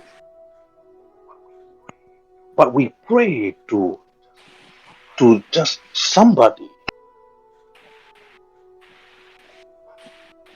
But in order to head towards that small little temple, only one way is to visit Frostwolf. And after that rest of the map showed you Frostwolf's Mountain, where many of the orcs and goblins actually stay, working together side by side. You know the barbarian tribes of Frostwolf that have been quite instrumental during one of the many first wars between the gods itself. If you two are interested to know about such things, I would suggest that both of you travel through Frostwolf and meet one of his leaders called Ozuk.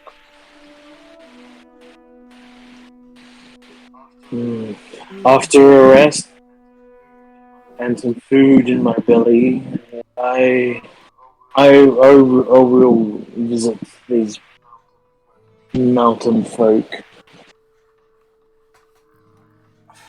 Are you okay? You look a bit white and pale. It's just the area effect of you, my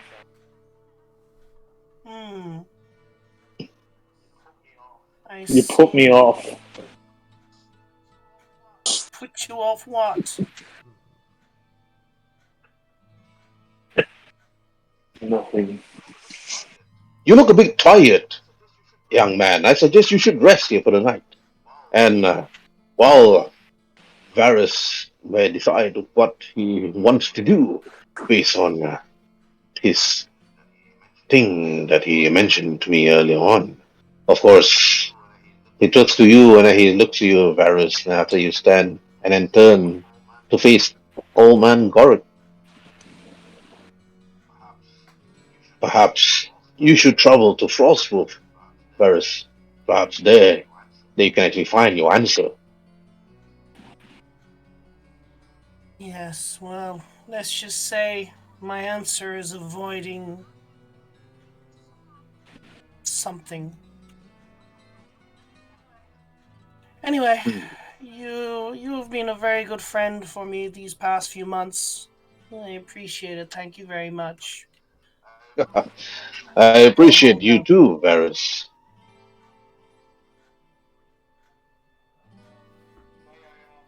May I ask, how old are you, my friend? He laughed. Of course, my age. Well, I'm old, but not too old. I will live up to a human years of 120 or 121. Or was it 123? But who's counting? I chuckle. It's like, exactly who he's counting. As long as my two weary feet can carry me to places, and I'm able to blast my enemies when I see them, that's all that matters. Thank you for the knowledge of help me find my quest to. Ah, of course, for that knowledge, young man, you have to stay in my inn. I only be about 1 gold piece for the night. I chuckle. Um, 5 silver I will do, and I'll buy 1 gold's worth of supplies of your in your inn. Ah, fine then. Thank you. Roll for persuasion. Yep. This is, persuasion.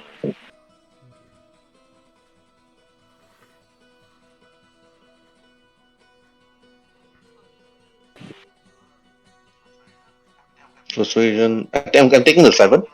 It's like, oh, Yeah. Take the 7. Yeah. and fine. Yeah, rest for the night. And then perhaps once you're ready, you should visit Varus and his house. That's really not from here. I can tell you where it is. Varus, you should prepare yourself for the long journey ahead. It's been a while since you journeyed out of Raston. Stay home, boy. Mm. Yes, I will prepare myself. That's Ooh, good. nice ring. Varus. What does this mean?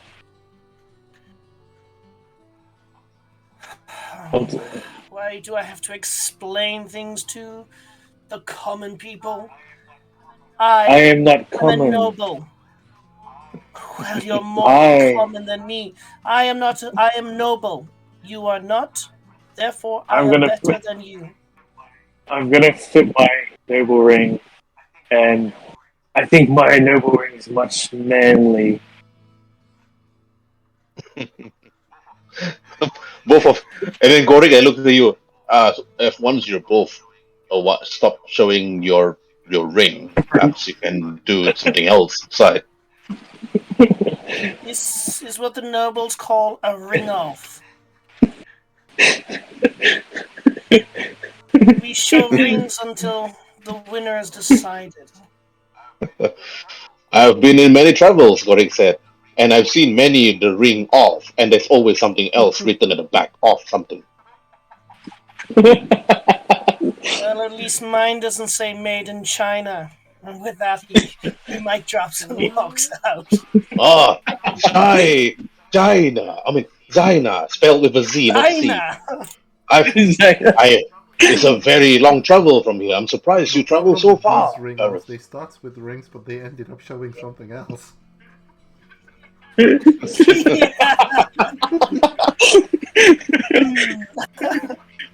This is how party members meet. Not in a tavern, not in a battle. They do start with a ring.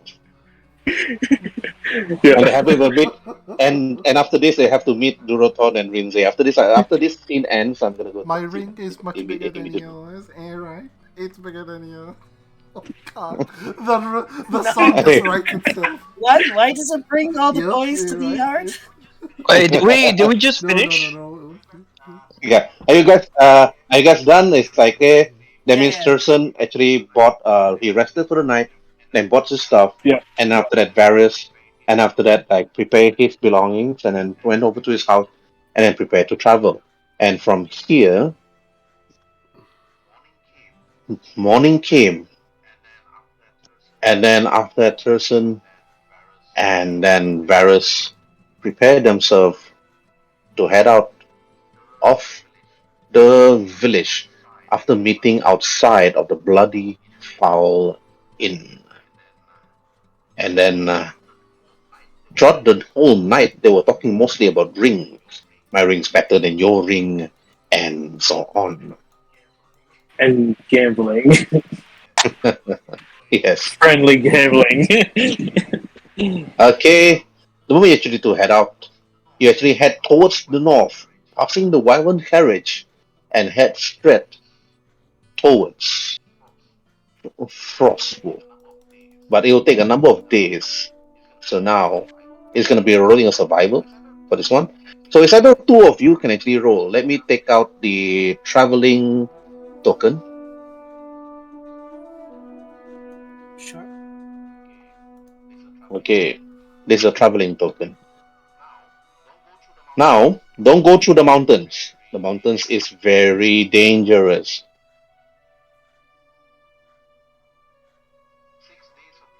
6 days Well, of travel. Hmm. Okay. This is where things gonna feel weird for Varus. Because he's gonna see Pearson not actually eating his dry rations, but trying to actually eat the small little creatures of the land. So you have to roll for deception for that if that ever happened, but we're not gonna roll yeah. it for day. Okay, just roll for Alright. survival all the way. If you Yeah, roll yeah. 20, if you roll 20, it's 2 hexes. Should we both roll or just one of us roll? One of you, either one of you roll. Okay. Do you want to take it in turns? Like, Okay, sure. I'm proficient in survival. oh, okay. Well, you do it then. 18, Okay, 1 hex.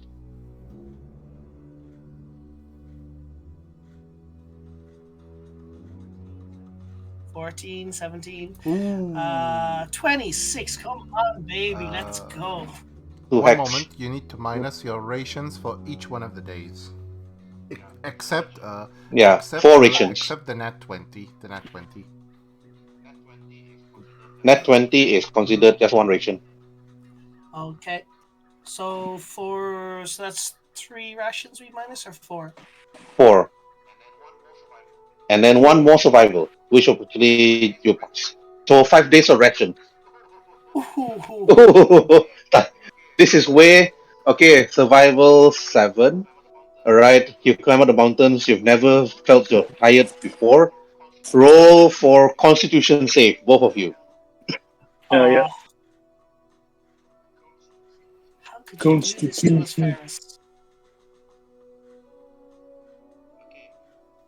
Okay, both of you are in exhaustion level 1, but it's okay because there's no encounter. So by the time you actually reach the camp, you're actually like taking a deep breath, puffing and puffing. Huh, huh. You have never traveled so far before. And during that moment, meanwhile, Durotan and Rin,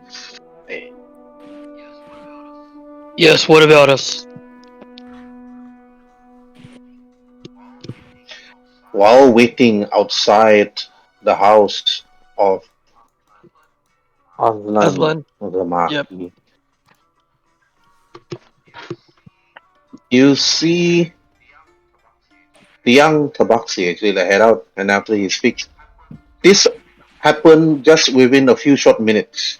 After he head out, he said, "Oh, Lord Aslan will see you now." I just like simply Alright, let's head inside. as I just like knock on the door and say, Salutations, Aslan. Well, what I do is I take a quick glance at the tabaxi there, and then I keep walking, and I'm right beside Duratan, and I glance over my shoulder, looking at the young tabaxi, talking to myself. I will redeem myself in my own head. Hmm. when you look at the young Tabaxi that just looks at you. You see the stars on his face, but he just nods. And after you just walk in, you see Lord Arslan looking at you. His face stern, his blade at his back, his muscular body is still showing around him. And you see another one, Kenite, a dog race, round I'm skin, gonna be this one next time. long nose, I can play this one well. and then a Kenite is from the I think Midgard book, and then after he turns, it seems that you have finally arrived. He said, but let me introduce you. This is Cyrus. Cyrus put his blade down. He bowed. He speaks. He said, "Hello. I heard stories about you. Uh, Duratan Frostwolf Mountains and Ridensay. Yes. Aslan said that you are a fallen soldier, but I don't see a fallen standards before. I have traveled far to seek you out and called you too personally, Duratan, to seek an attendance together with Aslan and myself. You must be having a number of questions inside your head. Why are you even here? Correct, Lindsay.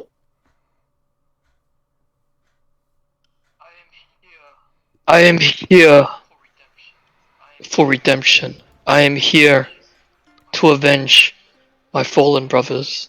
I am here to right all of the wrongs.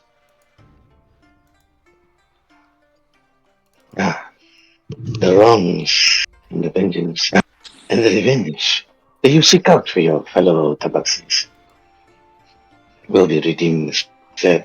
But in time, once you are ready, you will travel to the place that give you those forgiven images. And then after he saw returns to Aslan and speaks.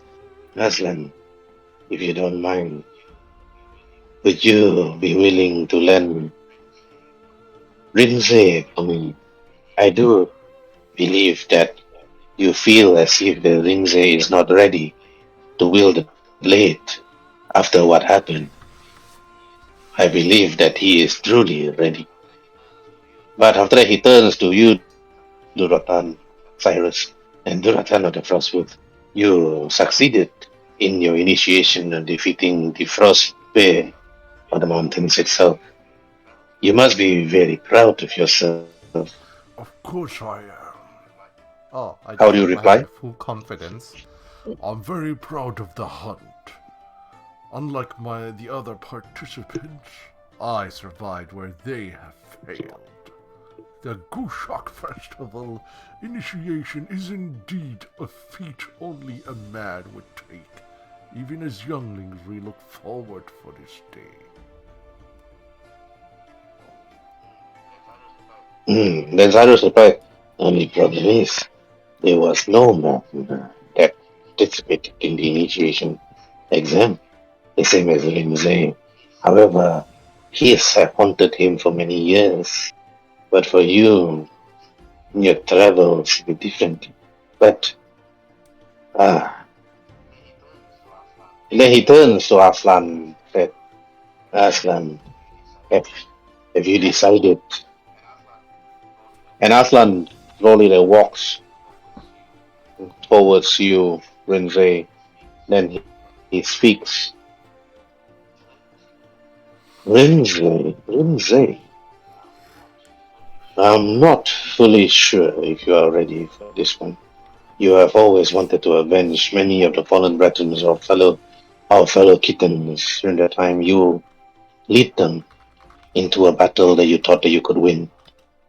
However, nobody would have expected that the the protector of the temple was the water elemental. Do you believe that you traveling with Cyrus and perhaps with Durotan, you could redeem yourself? Do you think that you could? If you could not, then put your blade down beneath my feet and walk away from this village never to be seen again. Or raise up your blade and fight the evils of this land. Protect the people, protect the young. Head towards the place that nobody dared to go. Aslan then looks at you. His eyes sharpen, stares into yours. You feel as if that he seeks stab deep into your heart itself. Roll for wisdom saving throw, Rinza. Hey.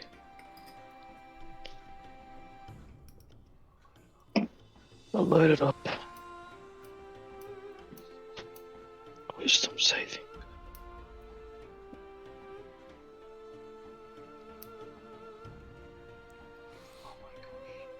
Oh my gosh. Second Oh, one. Sorry, I mean third one of the day. if, even though you feel the piercing stare from Aslan, you stare back at him, resisting the fear effect that Aslan pierced into yours. You throw away that all those images of all your fallen brethren. You put up your courage, and then you stare back at Aslan, and then you take a deep breath, and what do you say? Well, before when they were saying all of these things, I was staring into space whilst I was retracting inside into my own thoughts and my own emotions.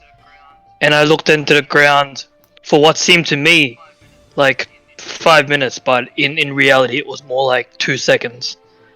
And when I heard them finish whatever they were saying, I looked straight into Aslan's eyes, unwavering, unfaltering, and as I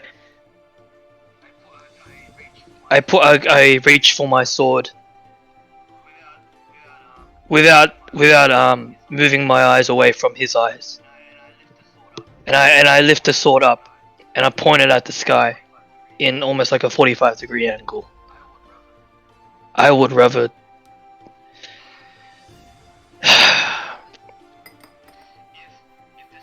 if this journey results in death, I would prefer to fight dying. I mean, to die fighting for the love, for the to redeem myself. I I want to go down fighting with every inch and fiber of my being for those that I've lost, and maybe I'll get something out of it. But this is more so about me giving back what I owe, which is more than my life, to my fallen brethren. I will gladly go down whatever path is necessary, and to look back up into the skies and tell them, my brothers, forgive me.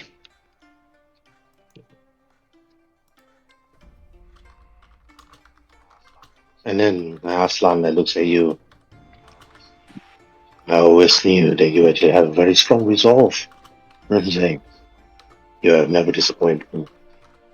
The only thing that I'm disappointed in is still myself for letting you go to give you the people to lead. But perhaps I could be wrong. Maybe one day you could lead again. But then after that, Hassan has walked away and Cyrus and walks. I've seen your strong resolve, Rinzai. Yes, indeed, it is very strong. We need people like you. But we have been in peace for too long, for far too long, centuries perhaps. But what dwells beneath all the ancient lands and the delves and the dwarves and the halflings that hid themselves far from the northern regions will be different instead. But I see that you have raised your sword and ready for this long journey. You might not be returning for quite some time, but the village will still be here. From time to time, we will return. But I'm here for one task. I'm here to actually seek you and also Durotan out in acquiring an item, an item that is needed for something that I will not disclose at the time of the moment. But I will tell you once we return back to Frostproof Mountains and make the Kozuk, the chieftain of the village. He have more to tell. But I'm here for you personally, Rinze, to see your strong resolve, of course. And then Aslan then speaks to you, Rinze, and said, Rinze, gather your stuff and get your belongings, the ones that you need, and you will travel immediately straight to Frostproof Mountain together with Rotan and Cyrus.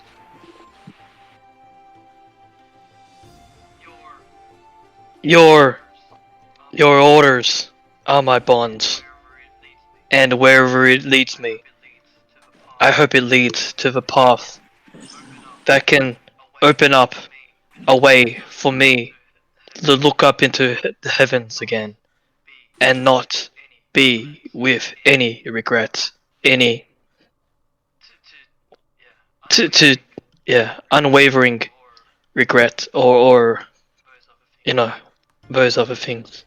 I want to look up to where my brothers are, and I want to see them looking back at me with unwavering smiles on their faces and saying, "Welcome back, brother. We still love you. I will give my life to hear those words, even if it is through the sounds of a blowing wind." Indeed, one day, Clara said, he will meet them again, either through death or through battle. We all meet our fallen brothers one day, sooner or later. But today is not today. Tomorrow will not be that day. Tomorrow onwards is a journey straight towards Frostproof. And after that, then he turns to you, Duratan, and he speaks. Duratan, I hope that your Rex and your strong power will be able to actually assist us in the journey further going ahead. I shall do my very best, and my strength will not disappoint you, Chief Aslan. Good. Then you shall head forward immediately. Do not waste any time. From what I know, if this thing is not over, then we will have an even bigger threat coming along. And that is something that we try to avoid as much as possible. Agreed. I just need to pick up some axes from your blacksmith, and then we shall be on our way. Cyrus then turns to Lord Aslan, he bows. Lord Aslan, we will journey ahead. Thank you for this one. Again, our clan and yours will see this through. And Cyrus walks, come, both of you. We have a journey ahead. And I bow for like a half a second longer. In deep, huge, deep respect and honor of Aslan. I just give him like a nod and I just and walk out. Yep, Okay, you and I gave him a slowly nod. walk out. Then both of you I walk bow. out. Yep.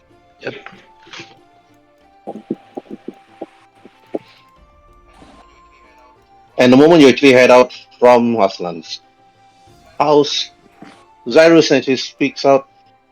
Alright, prepare your stuff and your belongings, and once you two are ready, We shall head out. I shall go and pick up the axes from the blacksmith. Ah, yes. Do so. And I walk all the way to the blacksmith, and that's when I simply wave at him. Blacksmith, is my order ready? Here it is. It looks at you. Ah, it's a bit heavy, but somebody like you should be strong enough to actually bring I it. just arrange all the axes where the sharp ends of every axe is pointing at each other, and tie them up real nice, and just simply chucking them over my shoulder, and I'm like, This is nothing. You should have seen the great hunt. I've carried heavier things than these. Mia, so too old for a great hunt. Smashing things is my specialty now. Anyway, I shall see you again, hopefully. I have to go back to Frostwolf. and that's when I walk, carrying the 10 axes to them and say, I am done with my business. We should head on to Frostwolf Village. I will quickly run home, bring what I need, and then come back out. Right. You go head back, Jose. You actually head towards your room, pick up all belongings. You pull out the dusty chest from beneath your bed, and then took out your weapon and your whole armor. And after you just wore it, which have not been used ever since that incident. And after a while, you actually turn back and prepare yourself for the long journey towards Frostwolf.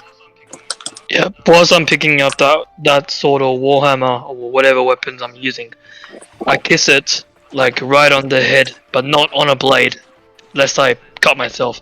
And says that with this blade, I will resurrect the honor and dignity of those that have fallen before my eyes, and I will restore their honor to you, my brothers. I dedicate my life and my mission with this warhammer. And then I have a little moment, and then I walk back out and I join the party. And then after that, Zyrus and turn back, and after that turns to look at two of you. And now, we shall go. Agreed.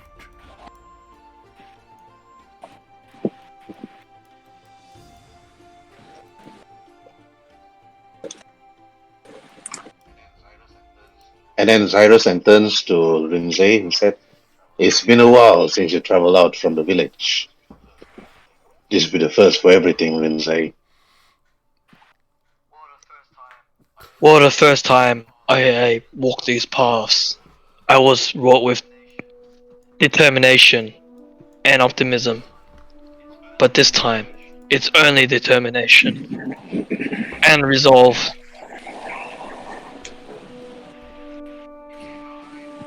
It's either I will die trying, fighting for the honor, or I come back and I succeed. It's one or the other. And then Zyrus speaks, Now, we shall head back towards Frostwood, and hopefully our journey will be an uneventful one, of course. Okay, Yes. you have control of the traveling token. Yes, every time you roll survival, move one hex. yep, Oh, this one. The second one, yeah, exactly. But let Oh, me okay. just put it back. Would you like me to assist you with? I did put it back. Would you like me to assist you with rolling? Give you assistant with survival, or would you assist me? Cyrus already gave you guys a Oh, +2 bonus. Wait, what? I get a bonus? Oh, my head hurts. Cyrus will give you Mm-hmm. guys a plus two Yep, yep, bonus. yep, yep. He's a Okay. dog. He have a plus two bonus Mm-hmm. to survival nature. Uh, survival. Yeah, I got a proficiency on that, so I'll help Okay, you so you roll then. first, and to see if, as long as it's above 10, I gain advantage on survival checks. Okay. Nope.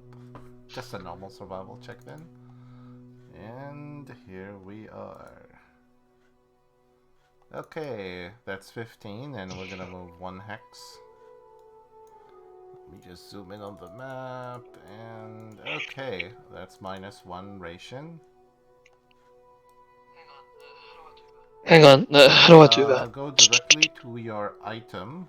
In the item name, you'll see like rations and the number 10 next to it. Just minus that to 1. Like Yep. by 1, just type 9 instead of 10. Okay. Done. Let's do another survival check. So, do you want to help me or should I help you? You help Okay, me this time. I shall be rolling first for survival. Nope. You're on your own. You're on your own. Oh dear. Okay, good. This one is a normal 20. Do we still move 2 hexes? Yeah, normal 20. Yeah, 2 X's. 1, 2. And we only need to -1 ration since your sense of smell. That's 8 days worth of rations. Okay, I shall assist you again. Okay, you have advantage. Okay. Now you can roll twice and pick the highest. Roll again. Okay, I'll roll again. Oh, man, that's perfect. That's Wow. perfect. Uh, 3 in one night. that's That's 1, crazy. that's 2, and again, we Yes. only need to -1 ration since your sense of smell and carefulness are like kicking in on overdrive. Okay, I shall assist you again. Nope, you only Okay. need to do it once. Hmm. Yeah. Damn. Let's move in Okay, that's it. We're here. and and then reduce your ration. Okay, you guys actually arrive, Oh, and after you all actually head straight towards Orus tent. I just put the axes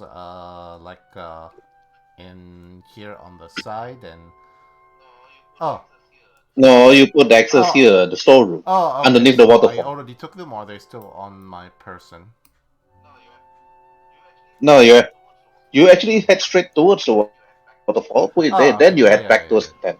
where Cyrus and Runze already waiting. Okay, Runze, the moment you actually arrive at Frostwolf Mountain, the orc and the goblins were actually looking at you. They stared at you suspiciously at first, Runze, the moment you actually head towards the tent, which is this one right in front, the middle tent, the biggest tent in the village. The orcs, they all actually look at you. Some of them are just like nod. And you know that these orcs are not barbarian orcs. These orcs are more civilized as compared to the other goblins and the other orcs that live further towards the north and those that live far towards the west, which are more feral and more suspicious of strangers and more hostile compared to this one.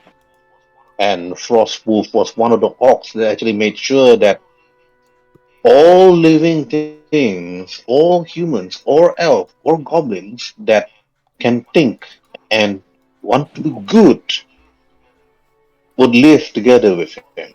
Then the moment actually Frostwolf died, Horus, which is not even a proper heir, actually took over command because he was one of his right hand man. You know all these stories.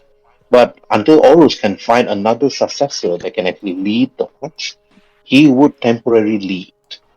But the moment you actually arrive at the tent itself, Horus actually like speak out and then see Cyrus actually arrive together with you and Duratan that actually came in a bit later after sending the equipment towards the storeroom. Cyrus then turned to Horus and speaks. Horus, old friend, I have brought Jinray and of course your help in asking Duraton to speak him out and also to bring the supplies was much of a great help.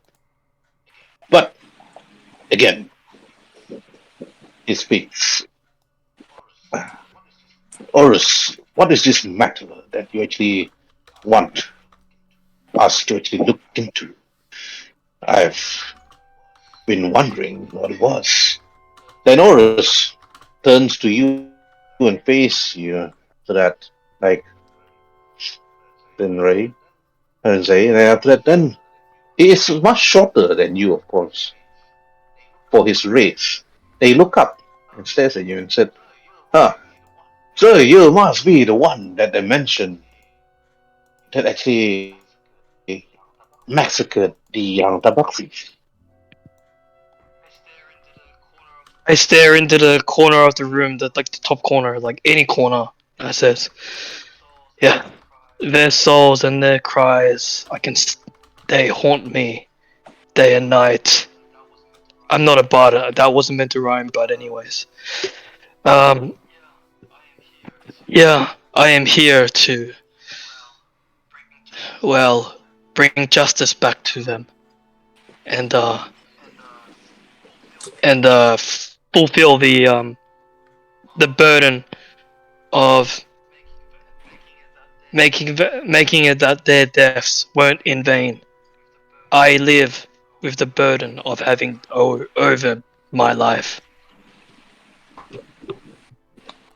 Hmm. Then yes, your life will be given to them of where you're going, of course.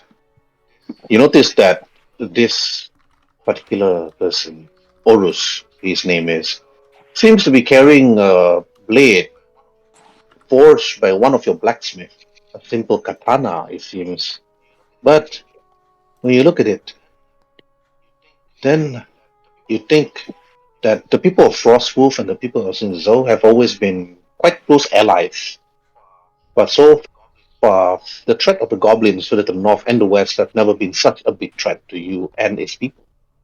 But the one that actually is much more threatening are the Draguins near the coast, further towards the west or southwest where you live. But while Horus was actually heading over towards the table and put one of the maps, you notice that he was actually pointing at one particular location. And while he was actually busy, meanwhile, Varus and Tristan, you two arrive at Frostwolf Mountain. The moment you actually head towards, you see one orc actually heads towards both of you and it speaks out. Halt! What is your business and purpose here?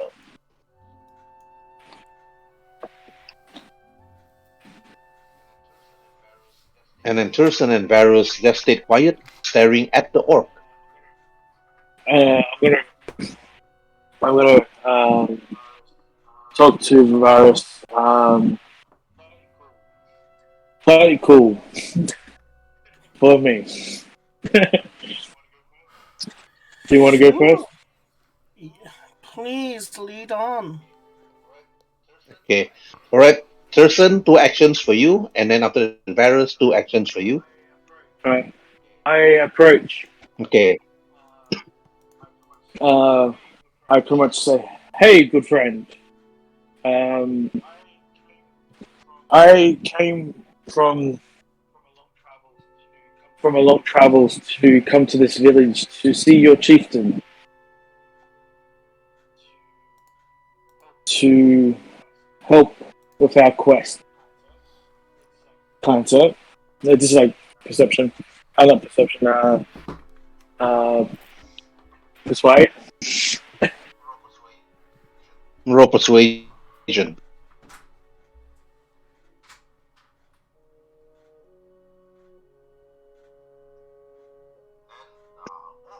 Then the orc then looks at you. Oh, you're here to look for the chieftain. And Yes. where are you from and who are you? I am Jason from the coastal village of Vor. Um, Vor. Um, Country town. I forgot the country town I'm from. I'm sorry. This actually works well because my intelligence is quite low, so it's fine. And then the orc looks at you. Welcome, Tirson of the coast far from here, he refers. And then he looks at Varus and said, Ah, and you, what My is name your name? is my name is Varus of House Galore, and where I'm from is inconsequential to you. Hmm. Then welcome, Varus of House Galore. Your house must be very galore, I think. Oh, and then you two, man, head towards the tent right in front. The chieftain will be waiting. Thank you, kind sir. Uh, And oh, once you arrive at the front door, please drag yourself up. I do have a secondary question. Do you have a cleric in these parts? Cleric. No, we Ah, do have a shaman. the magic of the common man. Okay, okay. Let's Delete go. this extra. Yep. sorry. I couldn't see that one, so yeah. As tiresome is tiresome Cheers. tiresome tiresome. As Tierson goes in, I'll say, "Can you please try to remember where you're from?" I'm sorry. I'm so freaking tired. Yes. Why? Every time you look at me, my neck, you seem to lick your lips. What's wrong with you? It's the perfume you're wearing. I want to know what it is. You're really freaking me out. You'll be really freaked out at like next session when you see him bite into somebody's neck. Drag yourselves up. Yeah, Who but am I? okay. Now you need to drag. That's what the orc said. Once you reach the front door, drag yourself up. Okay, yeah.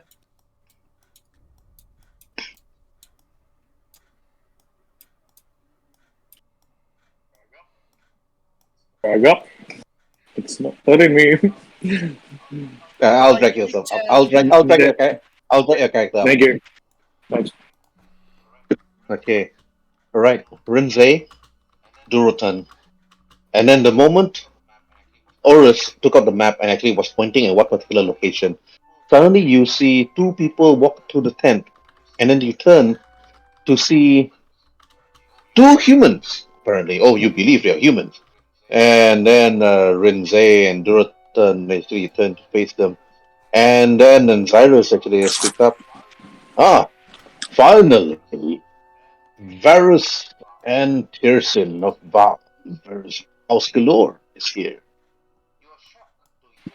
You are shocked to hear that, Tirsin and Varus, that this particular canite, you know what is a canite? They are humanoid dog.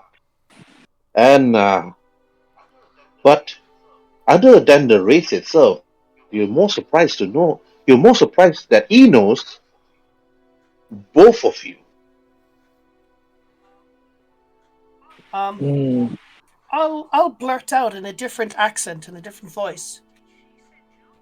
Did she send you?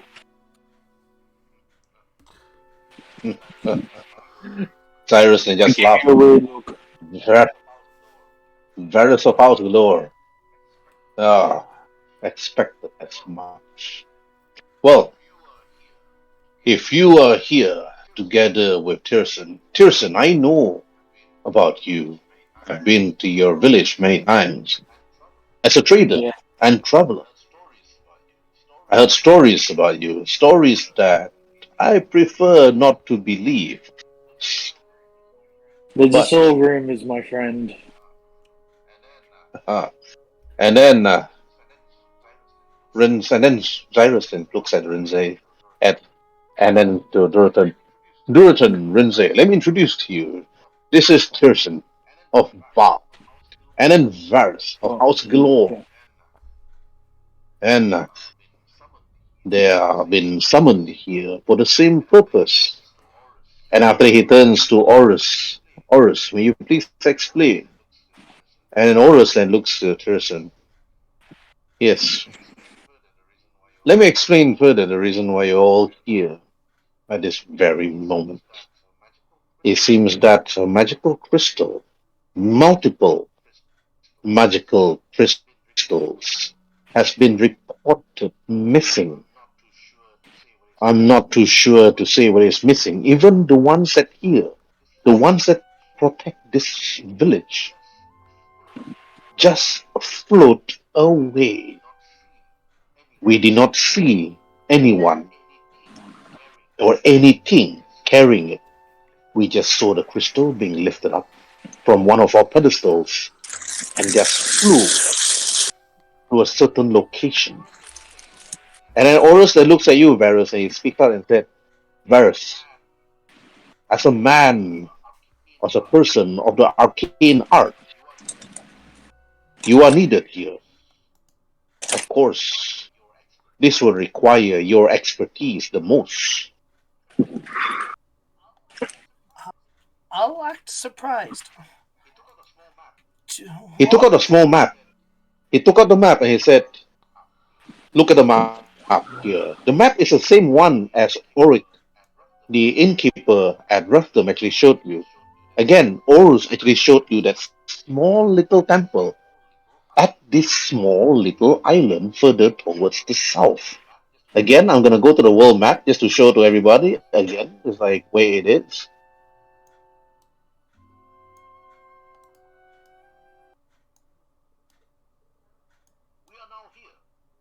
We are now here.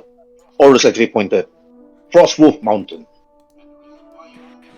And the reason why you're all being called here is to head towards this temple. It is a 6-day journey from here. Are you sure the Pinkskins can handle themselves? Hmm. Well, With some food, I can go anywhere. You look Well, tasty. and then after that, Horus actually speaks and said, "This temple is called the Sanctuary of Chaos. Roll for history, four of you, Okay. Or what, including me? everybody." Rinzai? Okay. computer says no. Just need Varus and 20. Oh, Tirsan's history is suddenly so good. I don't see his history at all. Right. Oh, that was a wisdom. That's a wisdom save. Oh no. Oh, that's wisdom Yeah. save. Oh, sorry. Not history. And It's wisdom. yeah. Some reason it's lagging on my end. Oh, it's like, So, Tirsan is yeah. like wise. I know the name. It's called Chaos. But I do not know its history though. Let me say. Okay. Varus 2, okay. Rinzai 10. Tirsan yet to roll. I'll check what I so, Yeah, history.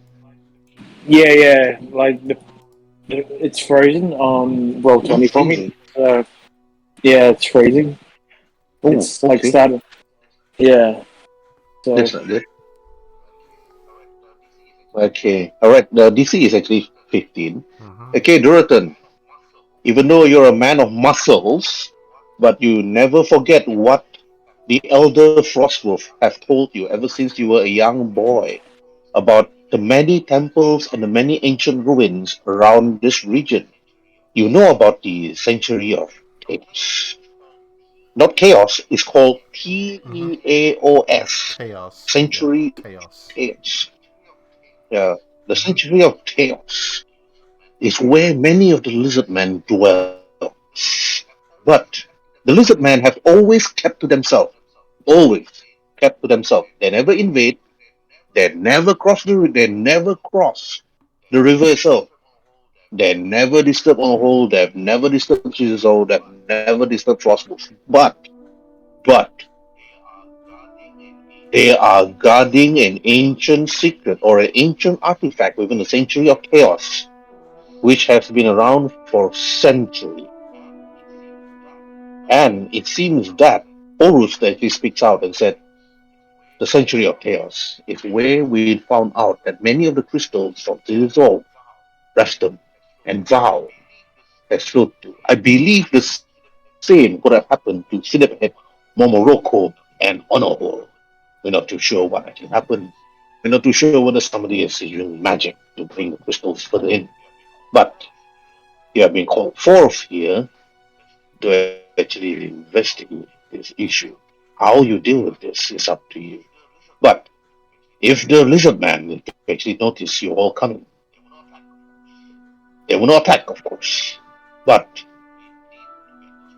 we need to get those crystals back. That's the only problem we have now. Getting the crystals back. We If the crystals are inside, if those crystals are inside the sanctuary, then perhaps Lizardman could actually assist in getting it for you. But they have been guarding the secret inside for aeons now, for a long time. I, for one, do not feel that we should disturb Lizardman. But if they are the ones that stole the crystals, they have used some sort of ancient magic to bring our protective crystals to their sanctuary, then they have a lot to answer for. However, but only Varus could identify this spell. Horus then speaks and turns to you, Varus, and he sees you. You look at the Sanctuary of Teros. It is an ancient temple, a temple that worships an old ancient deity, a deity long forgotten, but now you know the deity's name. Chaos. You whisper to yourself underneath your breath. Could this lead you to your answer? You ask yourself, you think. Roll for history, Varus. Okay.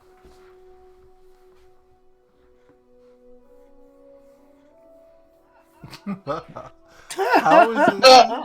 How is it Nani? possible? Well, yeah. No. I Uh-huh. don't know. You know why? It's like Varus, like, finally, a temple of chaos. Well, He's like, to be honest, I'm more kind of thinking to myself. I'm trying to tell everyone I'm not a spellcaster, and I keep being pushed into that role. I think this is the part where they mistake your case of identity with somebody who like knows everything, but he's like, I do not know anything. A case of mistaken identity. Yeah. Does everyone know what I am? A woman. Besides being a woman. you never role I play heard actually. You I heard there's people saying earlier the something like a hex blade or something, which I'm not. Are you role playing this? Oh, okay. No. yeah, I'm you just better. wondering. Oh, okay. Uh, Yeah, yeah, no, go yeah, ahead. nobody knows. Nobody knows. Like Nobody knows. meta wise, nobody knows. It's like Okay.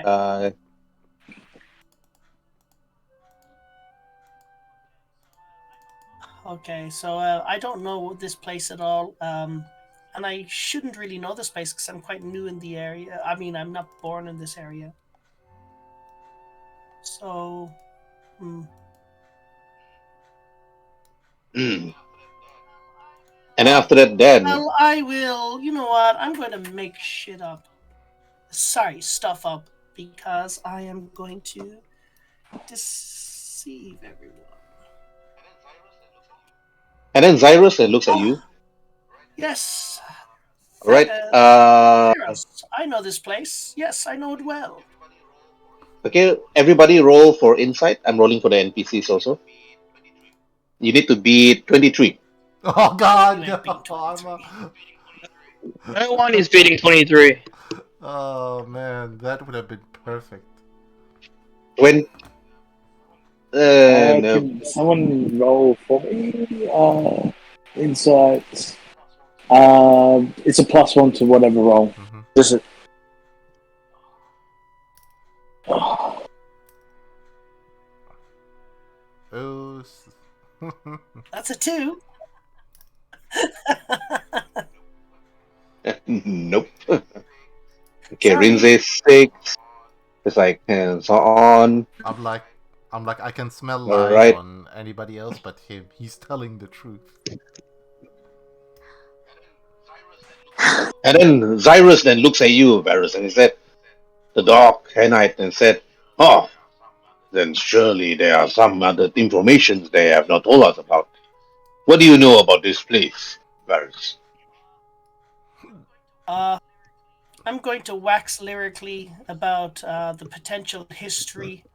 The place had been occupied by avian creatures who worshipped an egg, and this egg transformed into some giant monster which has lurked for centuries in this area. And I assume everyone believes everything I say. Oh, yes. And yeah. Horus and Spitz, oh, if that is indeed what it is, then it'll be a very dangerous journey instead. And after Horus looks at you, Rinze, Rinze, as a as the lioness of the lands itself, do you think that we should confront the lizard man that live in the sanctuary of chaos, or should we leave it alone?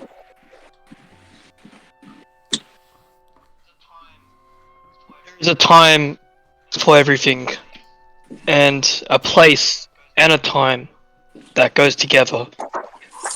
I My thoughts are that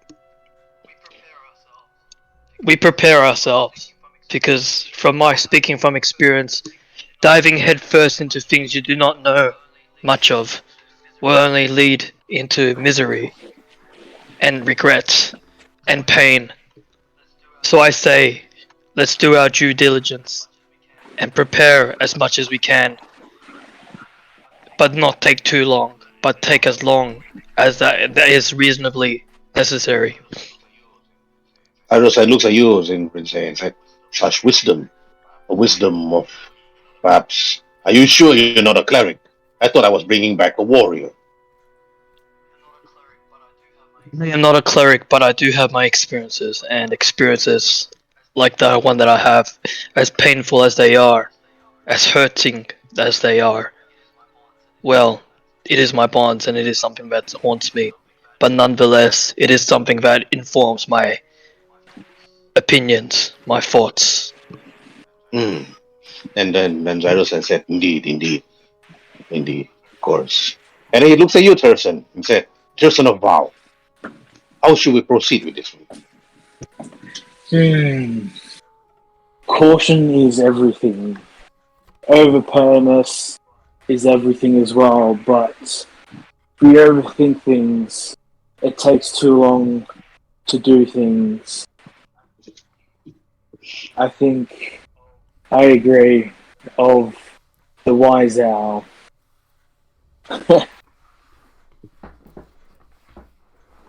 Yeah. Then after that, Zyros and looks at Varus and said, Varus, you're a man of intellect, a man that, that believe that confrontation should be avoided at most. How do you think we should deal with this? Hmm. Well, I think this is going to cost you a lot of gold to try to deal with this. But I am willing to lend out my services if the price is right. Hmm.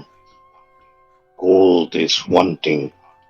The gold is really hard to come by, of course. And Horus said, well, that's it. Huh. If it's gold you're referring to, or can speak, of course there'll be payment for this one. But gold has been a commodity hardly actually given to many of people. And not to mention that I'll just give a few to Durotan to buy the weapons that we need to protect ourselves from the goblin tribes further to the north, the barbarian tribes to the north. Perhaps if you can actually find some other stuff. If other than gold, perhaps I can actually give you something better than that. Information, Varys. Orison looks at you. Yes, I would settle for information. Let's just say there are individuals that I wish to remain hidden from. Hmm. And so be it. If gold is what you want, I'm not too sure about the others. And Orison looks at Durotan. Durotan, what's your take in this? If if the lizard men are guilty, that we should retrieve what has been stolen from us and the other villages. It is right after all. A great god Iros demands justice in this matter. And if the lizard men are innocent, then at least with their help we can find the real culprit and retrieve that which was stolen from us. It is only fair after all. Hmm. Orison looks at you. Indeed, Durotan. Indeed, you speak wisely for a man of your strength. Then Xyrus looks at all four of you, Dorotan, Rinze, Tristan, Varus. He speaks. Hmm. Hmm. There's really nothing much we can think of. We want those crystals. The other village will be unprotected against the evils of the north. If we want those Hmm. crystals, a greater evil might come and attack those that's unprotected. I believe you all know the story of the Count that lived on the island further to the northwest. Yes. He calls himself Count Vertigo, a man of power indeed, a man so dangerous that nothing could actually kill him. But so far, for many centuries, even during my father's time and my grandfather's time, the Count have yet to actually invade or attack us. Hmm. But Hmm. I suggest the four of you should get to know one each other better and to actually travel to the Sanctuary of Chaos and perhaps speak to the Lizard Man. If they are hostile towards you, then there's really nothing much that could be done. But if they are willing to talk, then it will be a good thing on all four of you, for your sake, of course. I agree. For because gold is a rare economy and arms you can't supply for payment, I would.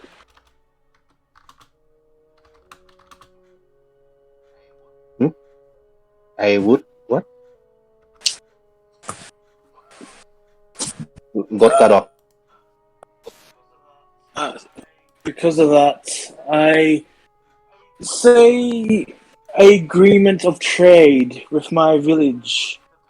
I have the power to grant certain allies some trade between my village or clans to aid and prosper. What do you think? It's so like a catch-22. I think your village would enjoy our goods, and so do we. What do you think about that? You talking to me, is it? Yeah. Um, as a instead of like payment for the quest, um, I would say trade agreement. He just looks at you. scratch his chest for a bit and say, Chieftain, it would be wise to unite. Harsh times sometimes needs unity. And 5 hands and 5 finger fist is better than one. United we win, alone we fall. Hordes and fix the copper ore and the iron and the steel that we have from the mines will be a good trade to the people of the village. We don't have much in terms of food, but what we have in ore, we have abundant supplies. That is good because we are abundant of food, and we are Mm, more than happy to supply you some food for some ore. it'll be a good deal then. But only once the matter in hand has already been solved, then we can Most discuss this. definitely. Then we can discuss the trade alliance. Most definitely. Okay. I'll just bay it, yeah. Right. I'm gonna be moving from right to left. Okay. Various 2 actions for you. What you do?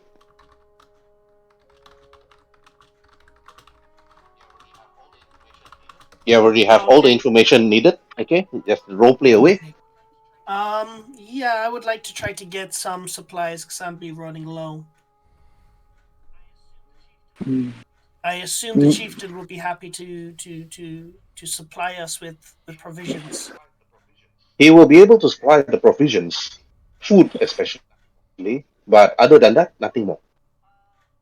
Okay. In that case, the only thing that I would want to get is I would I don't really have anything really to do. I would just be interested in figuring out why there is a dog and a cat in the same tent and they're not going at it. Fighting, I mean. Okay. All right. Okay. Once you're done, you can actually skip and then go to Tirson again. If Tirson, 2 actions for you. I agree. I would like to have some beverages for the road, and probably a place to nap for a bit. Then we can, pretty well done. Turn to the cat person. I haven't seen you before. Rinzai. Rinzi. Yeah. What am I responding to? Varus? I Oh, You're, mean, respond- yeah. you're Tarzan? responding to Tirson. Because he just said, Jason. I've never seen you before. Yeah, well, I haven't seen kind like you before. I only ever hung around Tabaxi's and Hmm. other similar kinds. I've met Zyrus today as well, and seems to be a dog man. I mean, there's all kinds of creatures in this huge world we live in. I am Hmm. not surprised, nor am I shocked. Let's just hope that we can work well together and do great things. Agree. By the way, I am an elf. And also do the right things. I only live by my own lawful means. That is honorable of you. I have a code as well. I think my code and your code lines together sometimes. Who knows? Time will tell. It's funny how you assume when we have just met and introduced each other and talked for just a couple of seconds. I I have think it's a an bit act. old of you to assume. I have an act of knowing things. I've been around for a long time. Mm, Am I hearing this conversation?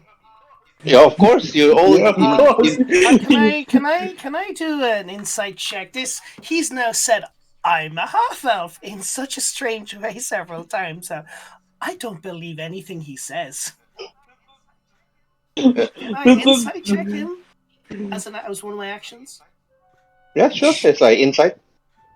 We're just watching two this pink guy skins going sus. at it.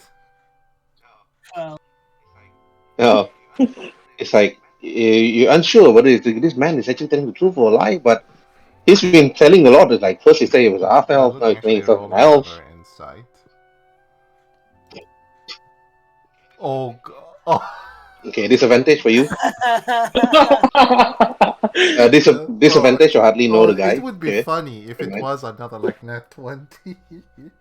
It would have been. Yeah, the only thing you notice is, Jonathan, that this man that's talking to Rinzai right now looks very sick, Mm-hmm. very I pale. just simply laugh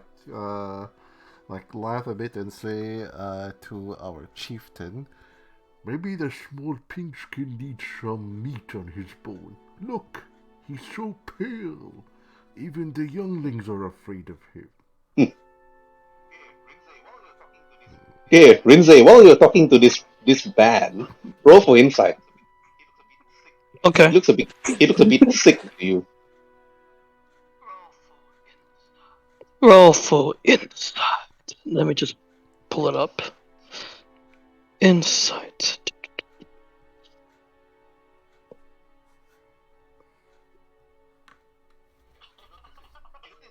Yeah, you notice just a bit pale, but maybe since you say it's an elf, maybe all elves are white in color. You never seen an elf yourself personally, but since you mentioned that it's an elf, this is an elf. It's simply an elf. Can I do one more thing, bro? Can I Hmm. walk right up to him, gently put my right hand on his shoulder, Hmm. and squeeze it just ever so, not, I mean, get a little bit more than no pressure at all, but enough so that he knows that I mean business, and I want to whisper into his ear. I judge everyone by their actions. Their actions are the only things that speak truth, and I Exactly. only respond to truth and honor and general lawfulness. So I hope that doesn't or will not become a problem in any It kind, won't. in any time, in any circumstance. It And then won't, I'll walk my back and then I friend. take my hand off his shoulder, looking straight into his eyes the whole time. By looking at my eyes, it looks like a pale blue. So it's just yeah.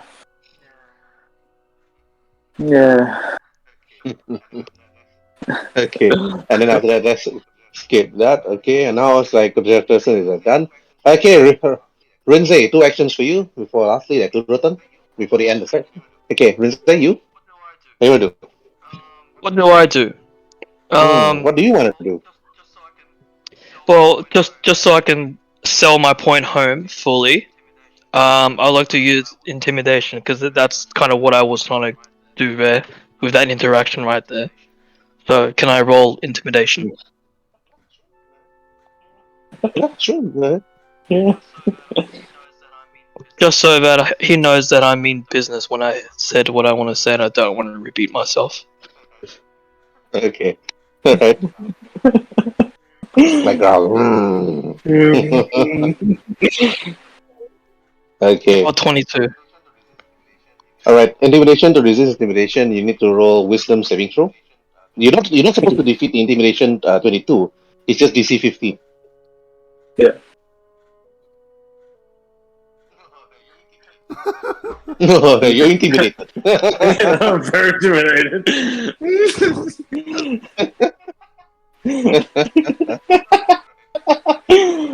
Right.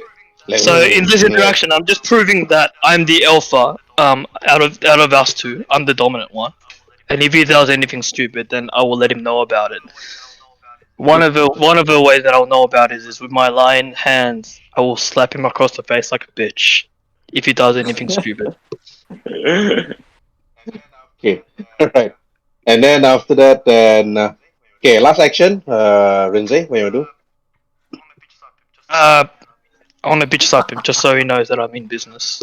It'll be If you're gonna bitch slap him, this has to be dexterity versus dexterity. Dexterity what? Dexterity versus dexterity. Because if he passes, he avoids it. If you're slow, then he notices it. Most of the time, Alright, in that case, most of the time it's always an initiative check, but this is it's still the same as dexterity. I mean, I got pretty high dexterity. My character's pretty good on that. So do I roll like a dexterity check or something? Yeah, dexterity check. Just a dexterity ability check. Dexterity and a what check? Just roll for dexterity. Just roll for dexterity. Yeah, Both of you roll Just for Oh dexterity. I rolled the wrong one. I rolled the wrong one. Never mind. I'll roll this one. Not a dexterity save, just dexterity.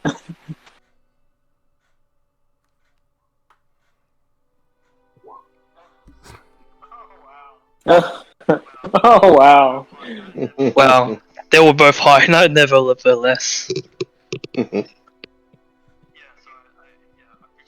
Yeah, so Okay. I bitch slap just so that I know that I'm being Then dismissed. Pearson roll for dexterity. Dexterity, yep. Oh, Not quick enough. 14 plus 1. Not quick enough, but like pop. And after that, then Cyrus they walk over.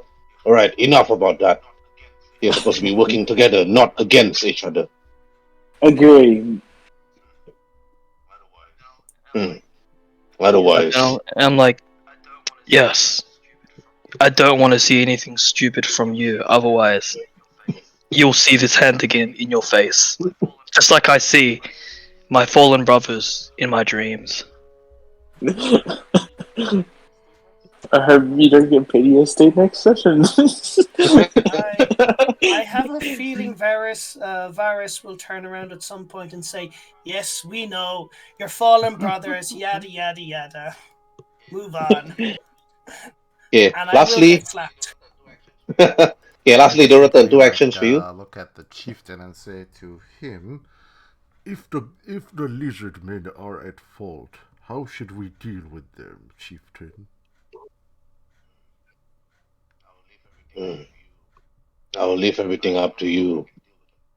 I know how you can deal with them, but I'm a bit worried about Lionel and that pale-looking man over there.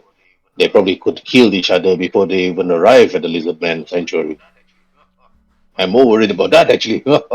But then again, I've seen our fellow brothers killing each other too, but more in the wrestling pit other than here. If the lizard men are at fault, then they shall deal with the edge of my blade as punishment for what they have stolen from us.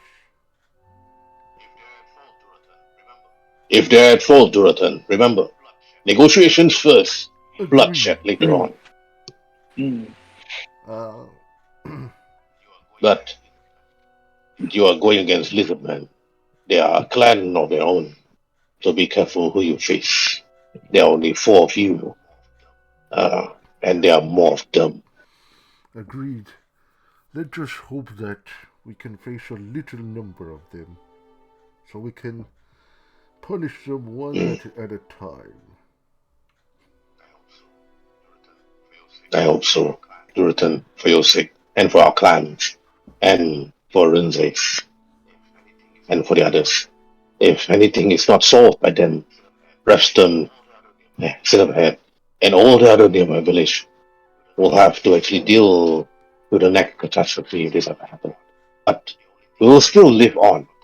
The only thing that we don't have is protection against the darkness, the mist. Agreed. This will be much dangerous, of course. But you all should take your rest, Horus said. And then I agree. Cyrus then speaks out. Rinze, Duratan, Tristan, Varys, head over and take your rest. And after that, once you're all three prepared, prepare your gear and head out first thing in the morning. And hopefully your journey will be a good one. I agree. How do you take a long rest Well, in the sheet? in roll 20, In Okay. roll 20. sadly, like on the sheet, there is no command. You just simply reset your health and everything and your food supplies. Yeah. Oh, so Yeah, back to 10. yeah. Back to 10 rations. Okay. yeah, back to 10 rations. back to 10 rations, and after that, since no injuries, no battle. And then after that, you're all fully rested, and then the session ends here.